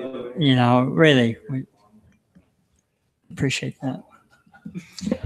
Okay, that is approved. I'm just gonna make this with the motion. following conditions that our council I'm will flapping as fast create as those I can. conditions. Okay, item 13, Public Works. No, go ahead and finish your conversation. See ya. And I appreciate you. Presentation of Municipal Wastewater Planning Program, Annual Report. Thank you, Mayor, Council. This is our annual report that comes to you every year, and I've been doing it for 30 years now. So, but this year they actually changed it. We actually got it electronically. And if the existing council knows, there's no scoring on this like there has been in previous years. So this is a self-assessment that we do on our system that we send up to Division of Water Quality. It helps us in the event that we want to go to Division of Water Quality for any kind of loans for any infrastructure needs that we may have. And then also evaluates us against other entities in the state. There. So are we best of show? We score very, very good here. Every year we score very well. We have an excellent operation on our wastewater system as far as maintenance. Very few overflows, spills. And a road that's not moving? Yeah, and a road that's not moving. That's not on this one, but. That was an interesting one because that's a pressure sewer line that was in it. Can I ask something? I was just looking at this. This is amazing. Thank you. I'm looking at the part where it's talking about projected needs from 2018 to 2023. That's on page 4 at the bottom. I'm noticing that it looks like there's some significant projected needs in 2021 through 2023. Is there anything you can elaborate on that? Those are all based off of projects that we've identified in our capital facilities plan. We do have probably the need coming fairly rapidly to build a wastewater treatment plant to handle the development that's happening out the Washington Dam Road area. Wow. We got some really big developments coming in, and we've looked at cost of building and putting in a package plant, a small plant, kind of like a water treatment plant, compared to actually constructing lines. We'd have to upsize our lines all the way out to basically stone cliffs. So it's better for us to just it make a satellite. It's more cost effective for us to look at building this treatment plant. And then what we're looking at is being able to take that reuse water and put it into a secondary water system. What kind of like they're planning with Warner Valley right now is making that another storage. Well, exactly. So that's exactly what we looked at is we could take this plant, we could take that reuse water, put it up into the Warner Valley. Right. When you can commingle that effluent water with another source, it loses its identity. So people aren't thinking that they're watering their lawns with. Well, because right now we only have our place for storing that type of water is in Bloomington, and it's a very minimal tank, and we would be able to store and harvest more if we only had a place to put it. So looking at that option of being close to Warner Valley, I think that's brilliant. I like the idea. Well, and here hopefully shortly we will get through. We're doing an irrigation master plan, so hopefully we can have that here within 2 or 3 months to the council for the first review. Thank you. I noticed with the irrigation that our fees don't cover our costs. Oh, not even close. Not even close. Should our fees cover our costs? If you want me to retire, yes. I did that one time in my career and I was just crucified over it. It's not. Yeah, the answer is yes, absolutely, because it gets subsidized from some other fund. It's like raising dog licensing fees. I mean, those become the most volatile issues in the community, and irrigation becomes part of them, especially you've got just fairly larger agricultural people and those type of things. But should it happen? Sure, they should pay for the services, but has it been politically difficult? Absolutely. Maybe we could just require that they turn over those water rights to us when they retire that. We own their water rights. They really own. No, this is the difficult thing that the people have a hard time understanding. They own no rights. We own the rights. They just. Yeah, it's not like a private water company and a private water company, irrigation company. You own part of that company. This with Washington City, we own all of the rights of the water. When you pay your share, that gives you the right to use the water for that year that you pay your share. I look forward to seeing this discussed. That's one of my most highest priorities to understand better. It's taken a lot longer to get through this study, but it's the magnitude of it, because we're looking at the whole city, and we have 2 areas. We looked at north of the area quite a few years back, I think 04. Just after I got here, so about 04, 05. Yeah, we looked at the north side of the river, and it's amazing enough. We've really moved off topic here, but we have the irrigation water that we have in the open ditch right now. If we use that under a pressurized system, we'd have enough water that we could irrigate from our boundary to the west to the Black Ridge, dividing Coral Canyon, from the Virgin River to everything to the north. So wherever this plant's going to be at, we're going to try to be incorporating basically everything north and northeast of here. We're incorporating the whole city, so south of the river as well. Good. That has its whole different challenges. Now, also with new development, whenever new development comes in, and we started this, I believe, in 2008, any new development has to put in a dry irrigation. So we have a lot of developments with the pipes in the ground ready to go that all we got to do is connect and we can start hooking people up to a secondary. Okay. What's great is the Councilman Clough has indicated that his highest priority is to raise the irrigation rates. Yes. I did not say raise irrigation rates. Cynical person, you. My purpose is to address the need. This is something that has been an elephant in the room, but definitely it's a resource that made our whole community begin. And transitioning from the historical way, which we've been using it, transferring from personal to city to what we have today. I recognize there are many holes and many things that can be improved, and it is a resource that is valuable that should be distributed throughout the community under certain conditions and functions.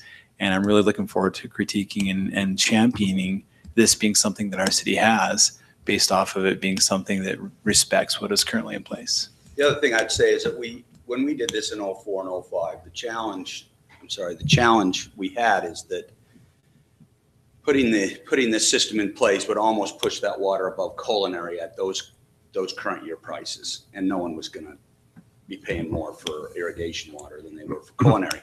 Now, as you've seen with particularly the Water Conservancy District's increases that is necessary on their part, this becomes a much more cost-effective issue for us, and quite frankly, for all the reasons you've all stated, it becomes a significant resource for us that helps kind of trim that already other expensive and getting more expensive other. Water's a lot like the power industry. Our cheap water's gone. Our cheap power's gone. Our water from here on out is going to get a lot more expensive. I agree.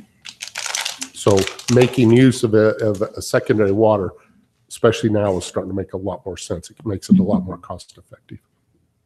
Thank you. I look forward to it. That's genuine. I am really excited to see this developed. You're bringing that out in a report, Yes. and you're thinking when on that again? Well, I'm hoping 3 to 4 months at the most. I think it's next week, we have a sit down with the engineers to go over the first draft of the plan.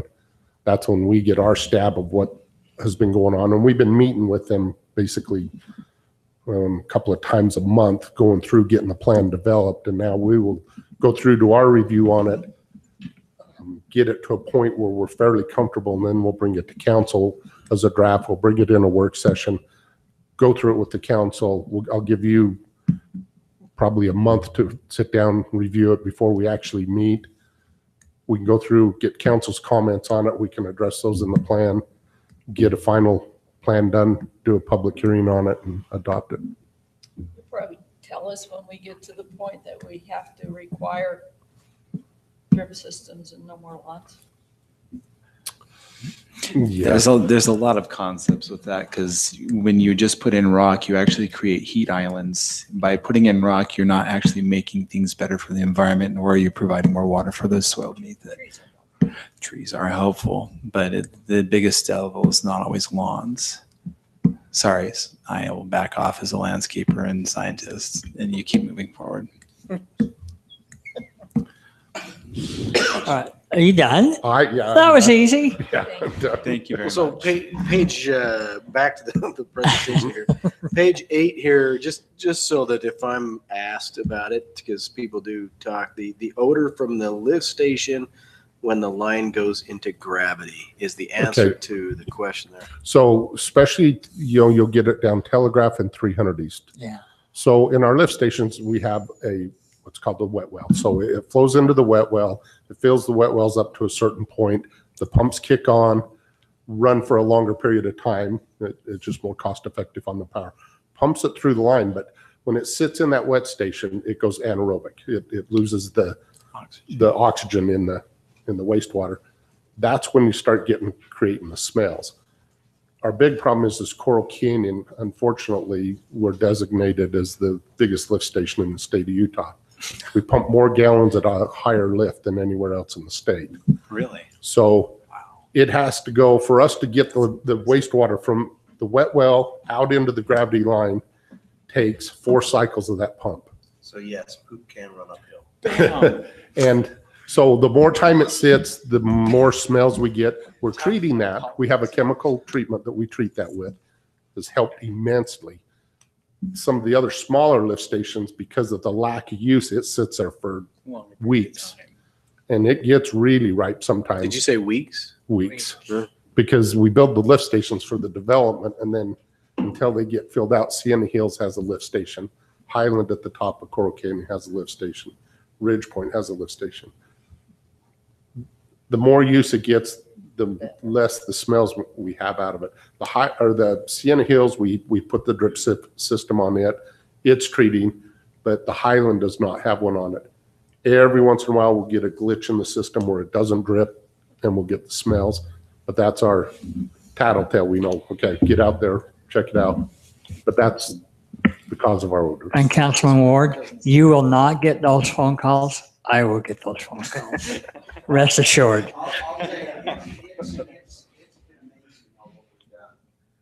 Yeah, it's 300 East was really bad. But then the other issue we have is when we build lines, we try to build lines for our future growth. So we don't have to come in and upsize them, and that's a catch-22 because the bigger lines, now the waste slows down in it. They're not full. They smell more. So we've changed our policy now to where we actually are putting smaller lines and planning on a parallel line. Okay. Rather than extending the diameter. Instead of going bigger diameter, we'll stay with the smaller and then just put in a parallel line in the future when we need it. Thank you. My switchboard lights up. I know it's stinky time. Is that right?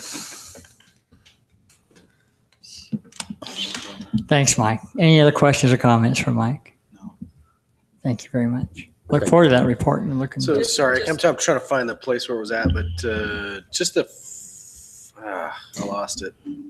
I got sidetracked with a smelly. The 2% funding, or is that just kind of a general recommendation? We answered no to that, and this that you're filling out is all basic recommendations, correct? Is that correct? I'm trying to find where we're. I had it too.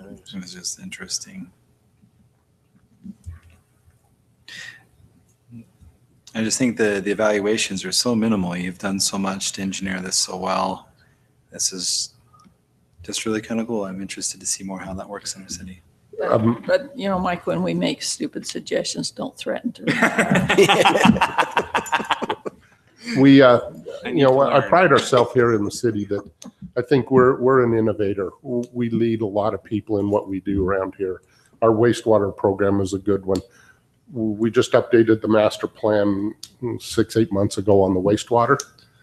With that, we actually decided we're going to build a model for our wastewater system. We have one for our water system. Our water system model I'll put against anybody in the state. Our model, we can go in and you want to know a pressure, we can go into that model and I can be within 2 pounds pressure. You won't find that anywhere in the state, but we're constantly going in and checking and verifying our model to keep it up to date. We've started that with our wastewater system. We've got it modeled. Now we're out there monitoring flows. We're getting all the data, and we keep doing this, and we will just constantly do this to get this model built to where it's an excellent tool for us. A plan was coming. The state was going to require our maintenance plan on the wastewater systems. We developed the plan, had it done before they even required it. And we actually told them that. They says, well, can you send it? We'd like to see when that's done. We send it to them. They've actually sent that out to other communities as a model for them to use for their systems. That's So- amazing. That's our best of state stamp right there, Colleen. Best sewer system in the state. That'd be a good one. And then in the we're saying here that we did not have more than 10% increase. No, Wow. no, I think we're sitting somewhere around a 6%.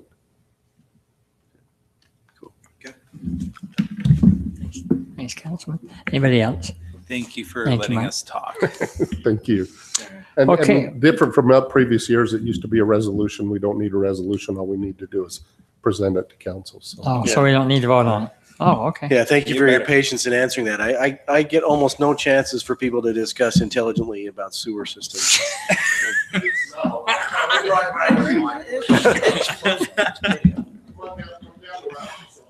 We'll I've been talk. meaning to it. I really do.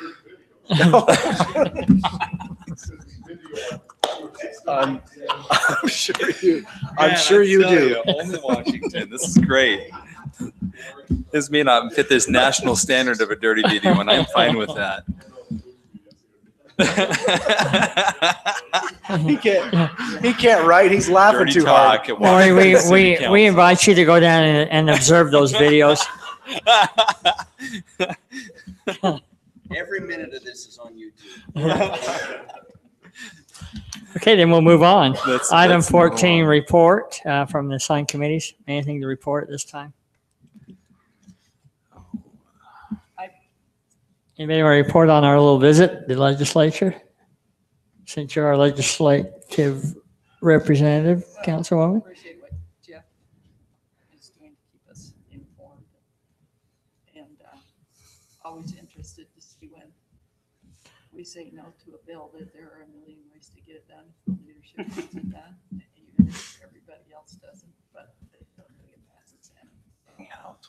And it is always interesting to me too, to observe that we spend a lot of our time trying to resist damage and bills that don't make sense rather than creating bills that do make sense. What a waste. Just to see that so much has gone through state law and then something like that still pops up boggles my mind. That was one little learning experience for me.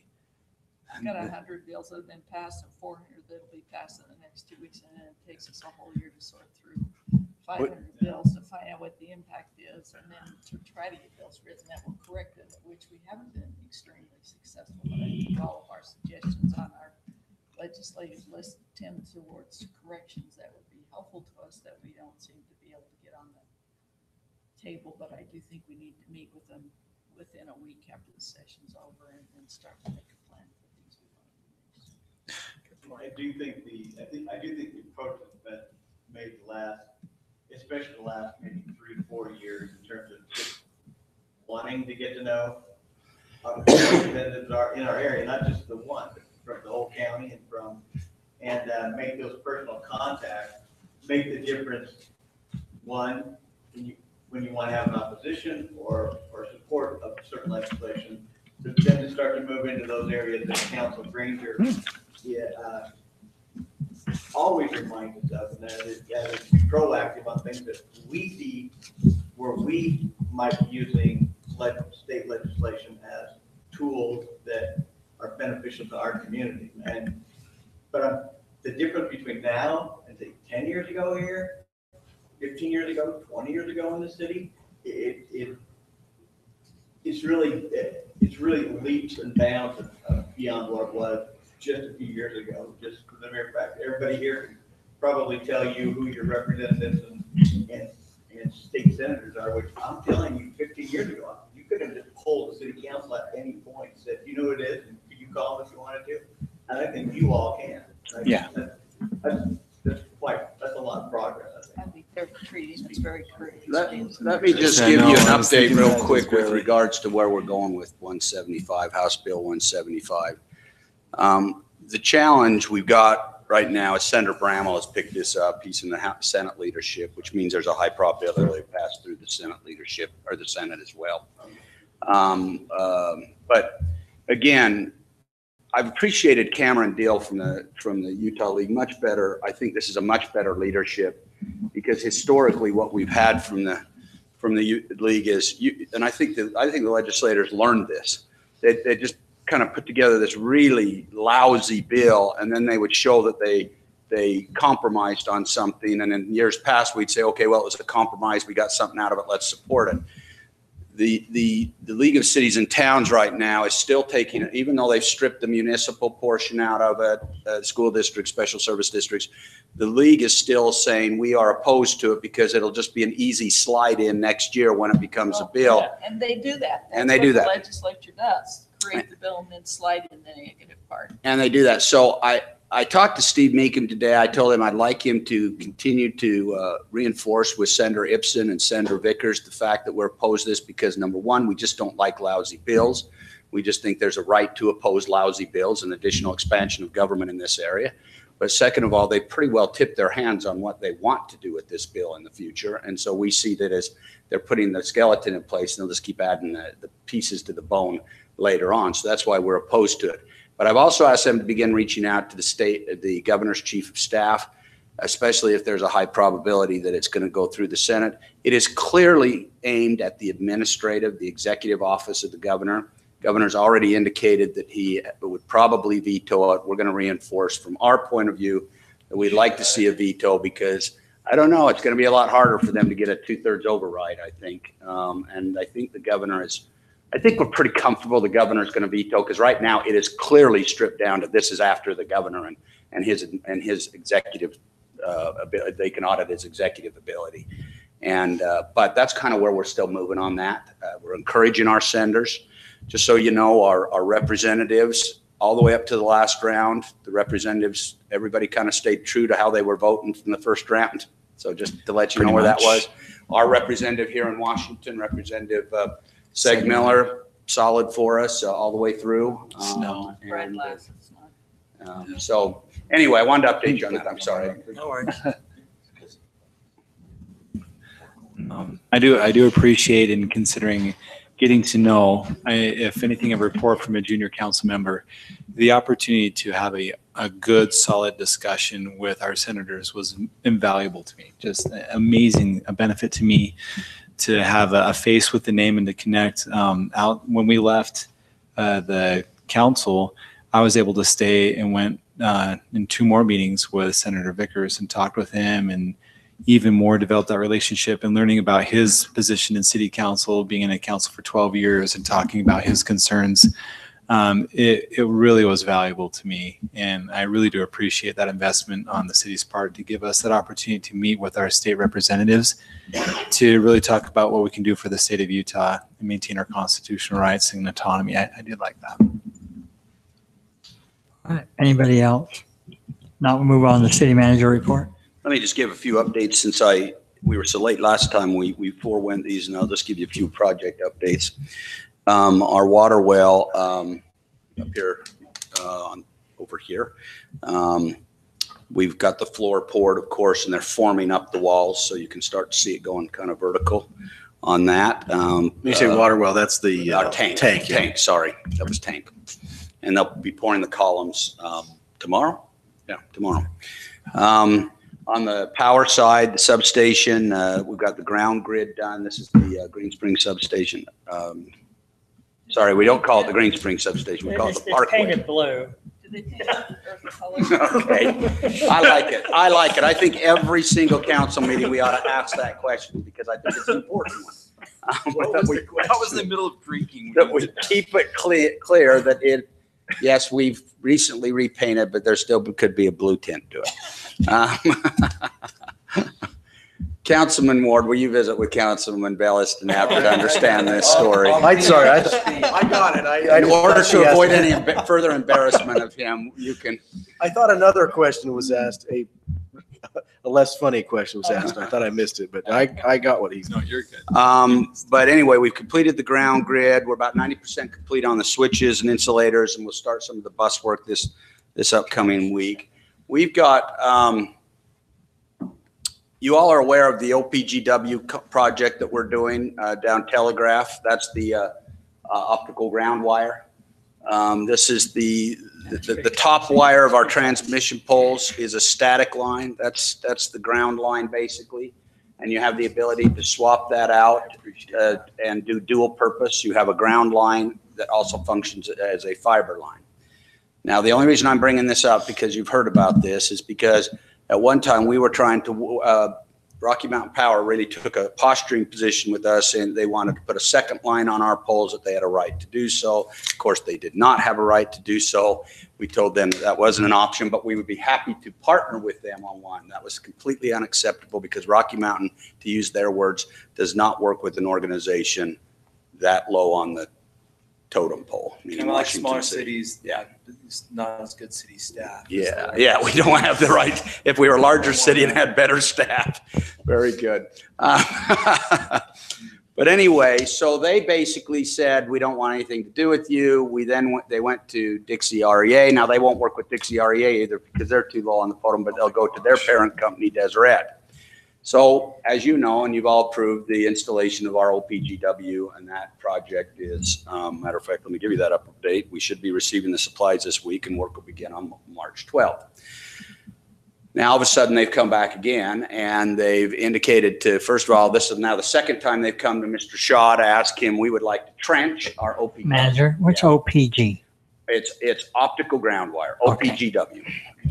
And again, it's a ground wire that also functions as an optical line. It's kind of wrapped around it. I got my Wikipedia out for it. Thank you. Anyway, we've already denied them trenching along Telegraph over the hill because of the stability of the hill. And we've told them Mike won't allow any trenching in that hill at all. And we think it's just wise. They now have come back for a second round. This time they've had their attorney call Jeff, and we're going to see how they're posturing on that. We haven't confirmed what it is yet. But They won't come back. all I'm sharing with you is that it appears that everything's fallen apart on their side now with Deseret, and so they're back here with us. And we certainly hope that they don't think they have a strong position to force us to do whatever, but we'll see. But I just wanted to update you because it sounds like they're back in the mix to talk to us. Okay, leisure services, you can see that the gazebo and the bathrooms and the cabana deal. Good. I don't know what they call, I don't know what they call that thing. But anyway, Pavilion. what is it? Pavilion. Yeah, there's a pavilion. They call it like a pergola. Pergola. Thank you. I don't even know which part is that. The flat roof one. Okay, so the pergola where the barbecue, I guess, will be, right? So the pergola, and then you can see that that's the framework is up. So We're painting that one blue, right? you did ask about the paint on that one too. It was too white. And then I think, does it get a roof? I thought the same thing. It kind of glows a little bit. yeah, it's got They're gonna sheet it with wood. Tongue and groove. yeah, it's got the tongue and groove stuff. We just hope it lasts overnight. The wood's out there right now waiting. They'll probably start seeing the roof go on in the next couple of days. No, pergola's an open. Pergola will be Right. left But where open. the bathrooms and everything are stationed to be. And the bathrooms are beginning to go vertical. They're 3 or 4 feet up now. So, and I think Councilman Turek was looking for some renderings on Yeah, some of before that. on the barbecue area. Yeah, and I know there's those- been some Yeah. some citizens who have asked for, just kind of see some plans. Do we have something we could display and point people to? Good idea, yeah, stick a sign out there. And something to be shared socially, possibly, would be a wonderful Yeah, I thing, think- Stuff that we've got is all just construction drawings, right? Yeah. Well, we've got a site plan, a colored site plan. We haven't got, I don't think we got elevations. We just got Even a the site general plan. one that we have, it would be good to be, communicating that to the city. Well, the other thing that we're This gonna, colored site plan though is full of measurements and well, we slopes. have a colored one. Yeah, we had kind of a colored one at one time that just kind of showed an overhead view of this is what's gonna be. But, so I think we can find something. But I agree with you, and we'll see what we can do, because the other thing that I want to do more of, and we're not doing a very good job at this, but I would like to do that, and that is to clearly identify during the construction phases that these are your wrap tax at work. Oh, okay. So I want to start doing that on our wrap tax. Matter of fact, we're probably going to mark these with some sort of a plaque when it's done. Because again, you guys' philosophy has always been with wrap taxes, we want to invest into enduring items. And now we just need to communicate to the public. This is how these wrap taxes were invested. And so we're going to do a better job. So great idea on that, and I'll follow through. I'm not going to say this anymore, but I didn't know if I'd said it before. The columbarium is on order. It's got another name, and I can't even pronounce it, but you're just going to go with columbarium is on order, and we should have it by July. Oscillarium. There you go. Oscillarium. Yeah, that's it. I was going to call it a solarium, but I knew that was wrong. That's a sandwich, isn't it? A solarium is not a sandwich. Well, it could be a sandwich, but anyway. Depending on the country and the meat, I guess. Our right-of-way letters have gone out. You know what I mean by that? Our right-of-way letters have gone out on Merrill Road, or just in that period of time in which they get that time to receive those. Well, I don't Has your think phone yet. been up yet, Mayor? I'm pretty sure. And then the Parkway. Has that been a hot issue, the Merrill Road? Is people, Well, it will be because we're It into will a be. condemnation issue. you're in the what? In a Condemnation condemnation of the property. There's gonna be a lot of that. Closed session, we'll talk to you. Yeah.